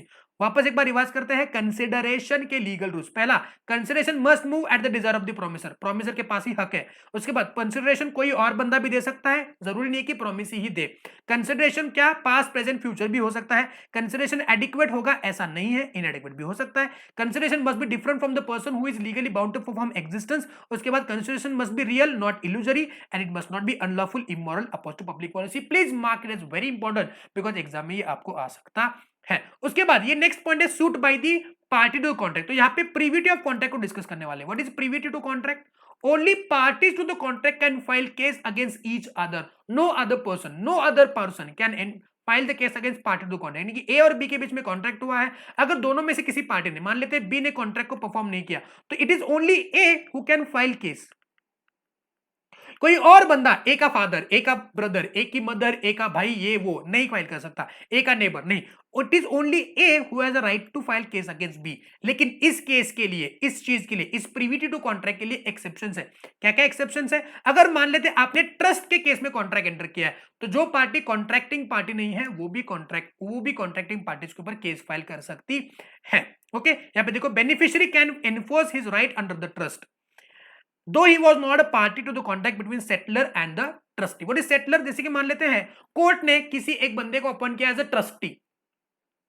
Okay, तो कोर्ट के और ट्रस्टी के बीच में ये कॉन्ट्रैक्ट हुआ है कि इस पर्टिकुलर कंपनी के लिए, इस पर्टिकुलर बंदे के लिए आपने ट्रस्टी करके काम करना है। अब यहाँ पे जो कंपनी है, फिर पर्सन जिसके लिए ट्रस्टी अपॉइंट किया है कोर्ट ने, ये बेनिफिशियरी हो गया। अगर मान लेते हैं उस बेनिफिशियरी को ट्रस्टी से कुछ नुकसान होता है, तो वो बेनिफिशियरी, भले ही इस ट्रस्टीशिप के रिलेटेड कॉन्ट्रैक्ट में जो कोर्ट और ट्रस्टी के बीच में हुआ था, इनके बीच में कॉन्ट्रैक्ट हुआ था, भले ही वो उस कॉन्ट्रैक्ट की पार्टी नहीं है, लेकिन वो केस फाइल कर सकते हैं। भाई बिकॉज वो उसमें इन्वॉल्व है और वो उस कॉन्ट्रैक्ट का बेनिफिशियरी है, जैसे कि माइनर के केस में वगैरह होता है। उसके बाद इनकेस ऑफ फैमिली सेटलमेंट, तो फैमिली सेटलमेंट में जिसके बीच में कॉन्ट्रैक्ट हो रहा है, उसके बेनिफिशियरी जो अदर फैमिली मेंबर्स है, वो भी केस फाइल कर सकते हैं अगर उनको लगता है कि हमारा नुकसान हो रहा है इस फैमिली सेटलमेंट में। उसके बाद in case of marriage contract and arrangement, तो मैरिज कॉन्ट्रैक्ट अगर किसके बीच में हो रहा है, आपके माँ बाप के बीच में और आपकी जिसकी शादी होगी उनके बीच में कॉन्ट्रैक्ट हो रहा है मैरिज का, लेकिन आपका शादी हो रहा है, भले आप उसके कॉन्ट्रैक्टिंग पार्टी नहीं, लेकिन आप भी केस फाइल कर सकते हो। या फिर अरेंजमेंट, मैरिज अरेंजमेंट वगैरह थे, उसके केस में भी जो बंदा जो सफर हो रहा है वो केस फाइल कर सकता है। इन case of assignment of the contract, जैसे कि मैंने आपको असाइन किया, मेरा एक राइट है एक कॉन्ट्रैक्ट में, मेरा और किसी एक बंदे का कॉन्ट्रैक्ट हुआ है, लेकिन मैंने आपको असाइन किया टू परफॉर्म द कॉन्ट्रैक्ट, लेकिन अगर आप उस कॉन्ट्रैक्ट को परफॉर्म करने के टाइम पे आपको कुछ दिक्कत हो रही है, तो आप कॉन्ट्रैक्टिंग पार्टीज के ऊपर केस फाइल कर सकते हो। एक्नॉलेजमेंट और एस्टेबल, व्हाट इज दिस? यहाँ पे देखो, where the promisor by his conduct acknowledge himself as an agent of the third party, मतलब जो बंदा है वो किसी थर्ड पार्टी का मैं एजेंट हूं, ऐसे किसी के सामने बातें रख रहा है, एक्चुअली वो एजेंट है या नहीं है पता नहीं है, लेकिन मैं बोल रहा हूं कि मैं इस पार्टी का क्या हूं, एजेंट हूं। ठीक है, उसके बाद it would result into the binding obligation towards the third party. For example, if L gives M ₹20,000 to be given to N, L ने क्या किया, एम को 20,000 दिया जो उसने एन को देना था। M informs that M informs N that he is holding money for him. M ने N को बोला कि तुम्हारे पैसे मेरे पास पड़े हुए हैं, but afterwards M refuses to pay the money. M ने क्या बोला कि मैं तुमको पैसा नहीं दूंगा, तो उस केस में N M के ऊपर केस फाइल कर सकता है, भले ही L और M के बीच में कॉन्ट्रैक्ट हुआ था कि मैं तुमको पैसा दूंगा। ओके, सॉरी, L और N के बीच में कॉन्ट्रैक्ट हुआ था कि मैं तुमको पैसा दूंगा, लेकिन यहाँ पे बीच में M आ गया और M ने बोला कि मैं उसको पैसे दे दूंगा। He is treating himself as an agent. तो L ने M को पैसा दिया, M ने बोला भी कि तुम्हारे पैसे मेरे पास है, और आफ्टर उसने पैसा नहीं दिया, तो इस केस में एन जो है वो एम के ऊपर केस फाइल कर सकता है। उसके बाद in case of covenant running with land, what is covenant? Covenant की condition, yes, covenant running with land का मतलब ये होता है कि मान लेते हैं कि कोवेनेंट का मतलब क्या है, कोवेनेंट का मतलब होता है कंडीशन। तो अगर कोई कंडीशन उस लैंड के साथ कंटिन्यू हो रही है, फॉर एग्जांपल मान लेते हैं उस लैंड का ओनर है ए, तो ए ने क्या किया, लैंड को बी को बेच दिया, लेकिन उस लैंड के ऊपर एक कंडीशन है कि उसका 30% एरिया जो है वो एग्रीकल्चर के लिए ही आपने इस्तेमाल करना है, 70% आप किसी और के लिए इस्तेमाल कर सकते हो। अभी जो कंडीशन है ये गवर्नमेंट ने लगाई, ये कोवेनेंट है, ये कंडीशन है। अब कोई भी बंदा उसको खरीदेगा, जैसे कि ए ने बी को बेचा, ठीक है ना, बी ने सी को बेचा, सी ने डी को बेचा, जैसे ही लैंड खरीदी बिक्री हो रही है, ये कंडीशन उसके साथ आगे बढ़ रही है, कोई भी बंदा इस कंडीशन को ब्रेक नहीं कर सकता। अब डी ने क्या किया, 100% उस जमीन को बिजनेस पर्पज के लिए इस्तेमाल किया, तो यहाँ पे ए बी, ओके, जो सी और डी में कॉन्ट्रैक्ट हुआ था उसके लिए स्ट्रेंजर है, वो केस फाइल कर सकते हैं सी के ऊपर या फिर डी के ऊपर कि हमने तुम्हारे ऊपर जो कंडीशन डाला हुआ है जो कि उस लैंड के साथ कंटिन्यू होगा, उसने उस कंडीशन को तुमने ब्रीच कर दिया है, भले ही कॉन्ट्रैक्ट हुआ है सी और डी के बीच में। ठीक है, उसके बाद contract enter through an agent, तो देखो प्रिंसिपल, एजेंसी कॉन्ट्रैक्ट हम लोग सी एंटर में पढ़ेंगे। एजेंसी कॉन्ट्रैक्ट में ये होता है कि मैंने किसी बंदे को अपॉइंट किया एज एन एजेंट, तो वो एजेंट मेरे बिहाफ पे काम करेगा, और इस एजेंट ने अगर थर्ड पार्टी के साथ कॉन्ट्रैक्ट एंटर किया, तो एक्चुअली कॉन्ट्रैक्ट मेरे और थर्ड पार्टी के बीच में हो रहा है, लेकिन एजेंट को मैंने पावर दिया हुआ है कि अगर तुमको कुछ लगता है तो तुम इस कॉन्ट्रैक्ट का हिस्सा बन के थर्ड पार्टी के ऊपर रिकवरी का वगैरह केस फाइल कर सकते हो मेरे बिहाफ पे। एक्चुअली कॉन्ट्रैक्ट मेरे और थर्ड पार्टी के बीच में हुआ है, लेकिन the agent who is stranger to the contract, he can file the case against the parties for the recovery of money, for whatever recovering the damages, जो भी है। ठीक है, तो ये केस है, क्या बोलो, that is the exceptions to the privity of contract. Mark this is also very important because ये भी आपको एग्जाम में आ सकता है। ठीक है, next one, last part, that is the validity of agreement without consideration. बच्चों, हमने कॉन्ट्रैक्ट में ये पढ़ा था सेक्शन नंबर 10 में कि there must be a consideration, without consideration the contract is not valid, लेकिन there are certain contracts in which there is no consideration but still those contracts will be considered as a contract. पहला, out of natural love and affection, ठीक है, the contract which are made out of natural love and affection, तो contracts will be a valid contract even if there is no consideration. उसके लिए condition क्या क्या है, देखो, पहला, there must be natural love and affection between the parties. Natural love and affection, ऐसा नहीं है कि पार्टीज जो है वो रिलेशनशिप्स में होनी चाहिए, जैसे कि माँ बाप का रिलेशन है, भाई बहन का रिलेशन है, बहन भाई का रिलेशन है, और किसी का रिलेशन है, वो रिलेशन मायने नहीं रखता है, लेकिन उस रिलेशन में क्या होना चाहिए, नेचुरल लव एंड अफेक्शन होना चाहिए। जरूरी नहीं है कि आप ब्लड रिलेशन में हो लेकिन आपके बीच में नेचुरल लव एंड अफेक्शन हो, जरूरी नहीं है। हाँ, ये एक पायदान हो सकता है डिसाइड करने के लिए कि आपके बीच में नेचुरल लव एंड अफेक्शन है या नहीं है, दैट इज आप ब्लड रिलेशन में हो, लेकिन ब्लड रिलेशन में होते हुए भी हो सकता है कि आपके बीच में नेचुरल लव एंड अफेक्शन ना हो, यानी कि मैं मेरे किसी और बंदे के साथ जो मेरा ब्लड रिलेशन में नहीं है उसके साथ भी मेरा नेचुरल लव एंड अफेक्शन हो सकता है। ठीक है, तो पहली कंडीशन ये है, ऐसे कॉन्ट्रैक्ट जिसमें कंसिडरेशन नहीं है लेकिन वो दो पार्टीज उनके बीच में क्या बोलो, नेचुरल लव एंड अफेक्शन है। क्या है, नेचुरल लव एंड अफेक्शन। दूसरा, the parties must be in a relationship with each other, relationship blood relationship नहीं, ब्लड रिलेशन भी हो सकता है या फिर कोई और रिलेशन भी हो सकता है, फ्रेंडशिप का रिलेशन हो या फिर कोई और रिलेशन हो। तो there must be natural love and affection, the parties must be what, in relation to each other, the contract must be in a writing, तो ये कॉन्ट्रैक्ट राइटिंग में ही होनी चाहिए और it must be registered under the law. तो 4 condition है, बहुत ही इंपॉर्टेंट, मार्क करना बच्चों, एग्जाम में बहुत बारी सवाल है, आई थिंक एक 2 अटेम्प्ट पहले इसके ऊपर सवाल आया था। तो पहला, there must be natural love and affection, the parties must be standing in a relationship, it must be in writing and it must be registered under the law. वापस एक बार 4 कंडीशन याद करेंगे, अगर ये 4 कंडीशन नहीं लिखेंगे तो आपको एग्जाम में मार्क्स नहीं मिलेंगे। वापस, there must be natural love and affection between the parties must be standing in a relationship, it must be in writing and it must be stamp. याद रखना ये वाला, ये वाला, ये वाला और ये वाला, तो ये 4 कंडीशन। एग्जांपल देखो, a husband by a registered agreement promise to pay his earnings to his wife, held that even if the agreement is without consideration is valid. For example, मैंने, ओके, मान लेते मेरे पापा, ओके, मेरे पापा ने क्या किया, उन मम्मी को, ओके, मम्मी को बोला कि हमारा जो घर है, हाउस जो है, ठीक है ना, वो मैं तुम्हारे नाम पे कर देता हूँ, रजिस्टर करवाता हूँ। रजिस्टर है मतलब राइटिंग में है, विदाउट कंसिडरेशन। आएगा पापा मेरी मम्मी से पैसे लेंगे क्या? चलो मान लो मैंने अपना घर मेरी बीवी के नाम पे ट्रांसफर किया, मेरी बीवी से पैसा लूंगा क्या? बीवी ऐसी ऐसी जगह पे लात मारेगी पूछो मत। तो मान लेते हैं कि मेरी बीवी को मैंने रजिस्टर ट्रांसफर कर लिया, तो मैं, मेरी बीवी, मेरे पापा और उनकी बीवी, ठीक है ना, तो उनके बीच में क्या है?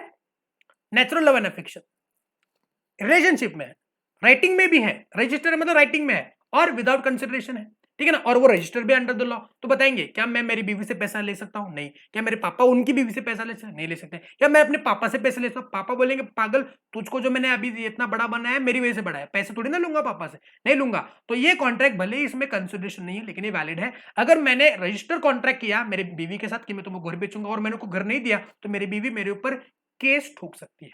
क्लियर है? उसके बाद compensation for past voluntary services.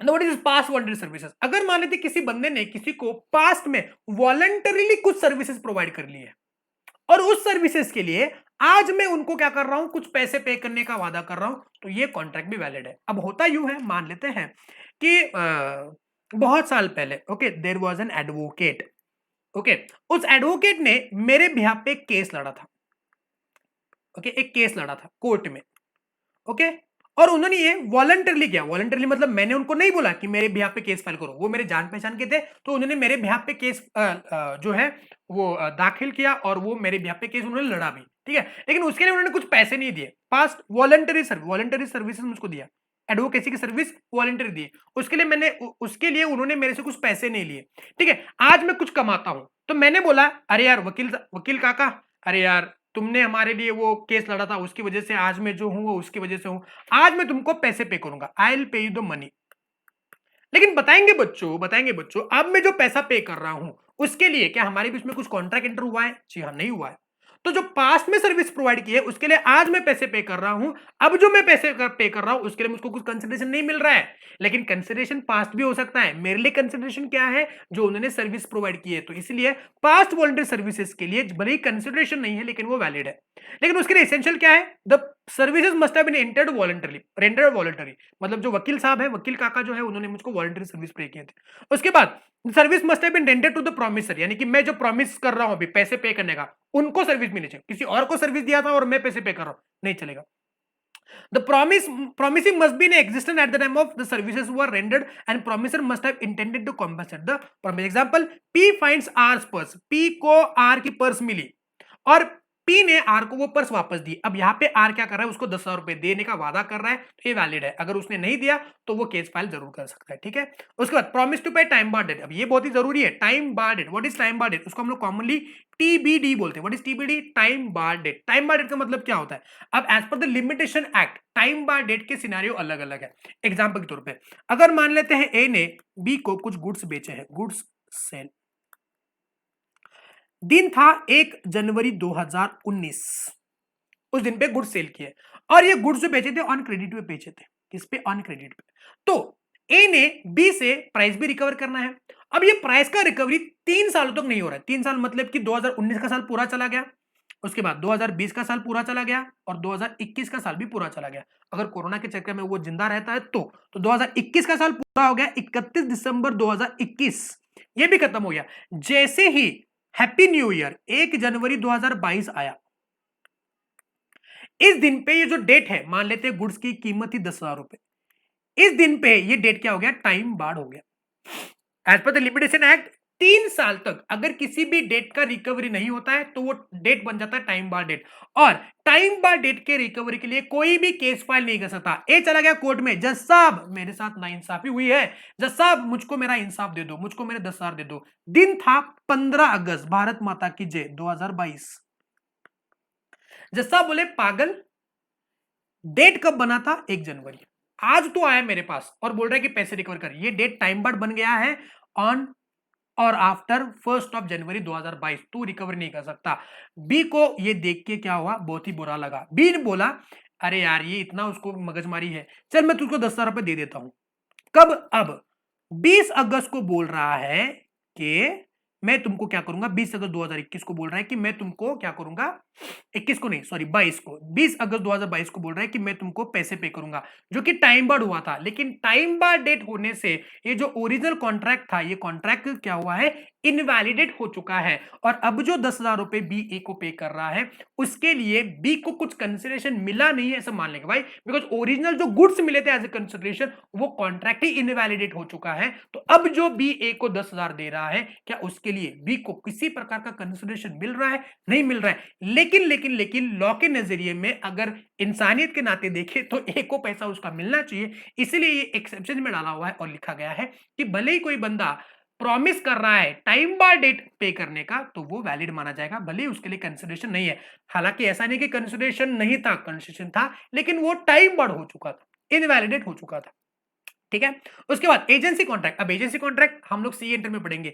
Agency contract में section 185 deals with agency contract. Agency contract जैसे कि प्रिंसिपल अभी मैंने डिस्कस किया कि मैंने किसी एजेंट को अपॉइंट किया to act on behalf of me, तो वो एजेंट विदाउट कंसिडरेशन भी काम कर सकता है। अगर उसने सही काम नहीं किया तो मैं उसके ऊपर केस फाइल करूंगा। तो there can be contract of agency between me and the agent, principal and agent, wherein there is no consideration for providing the agency services.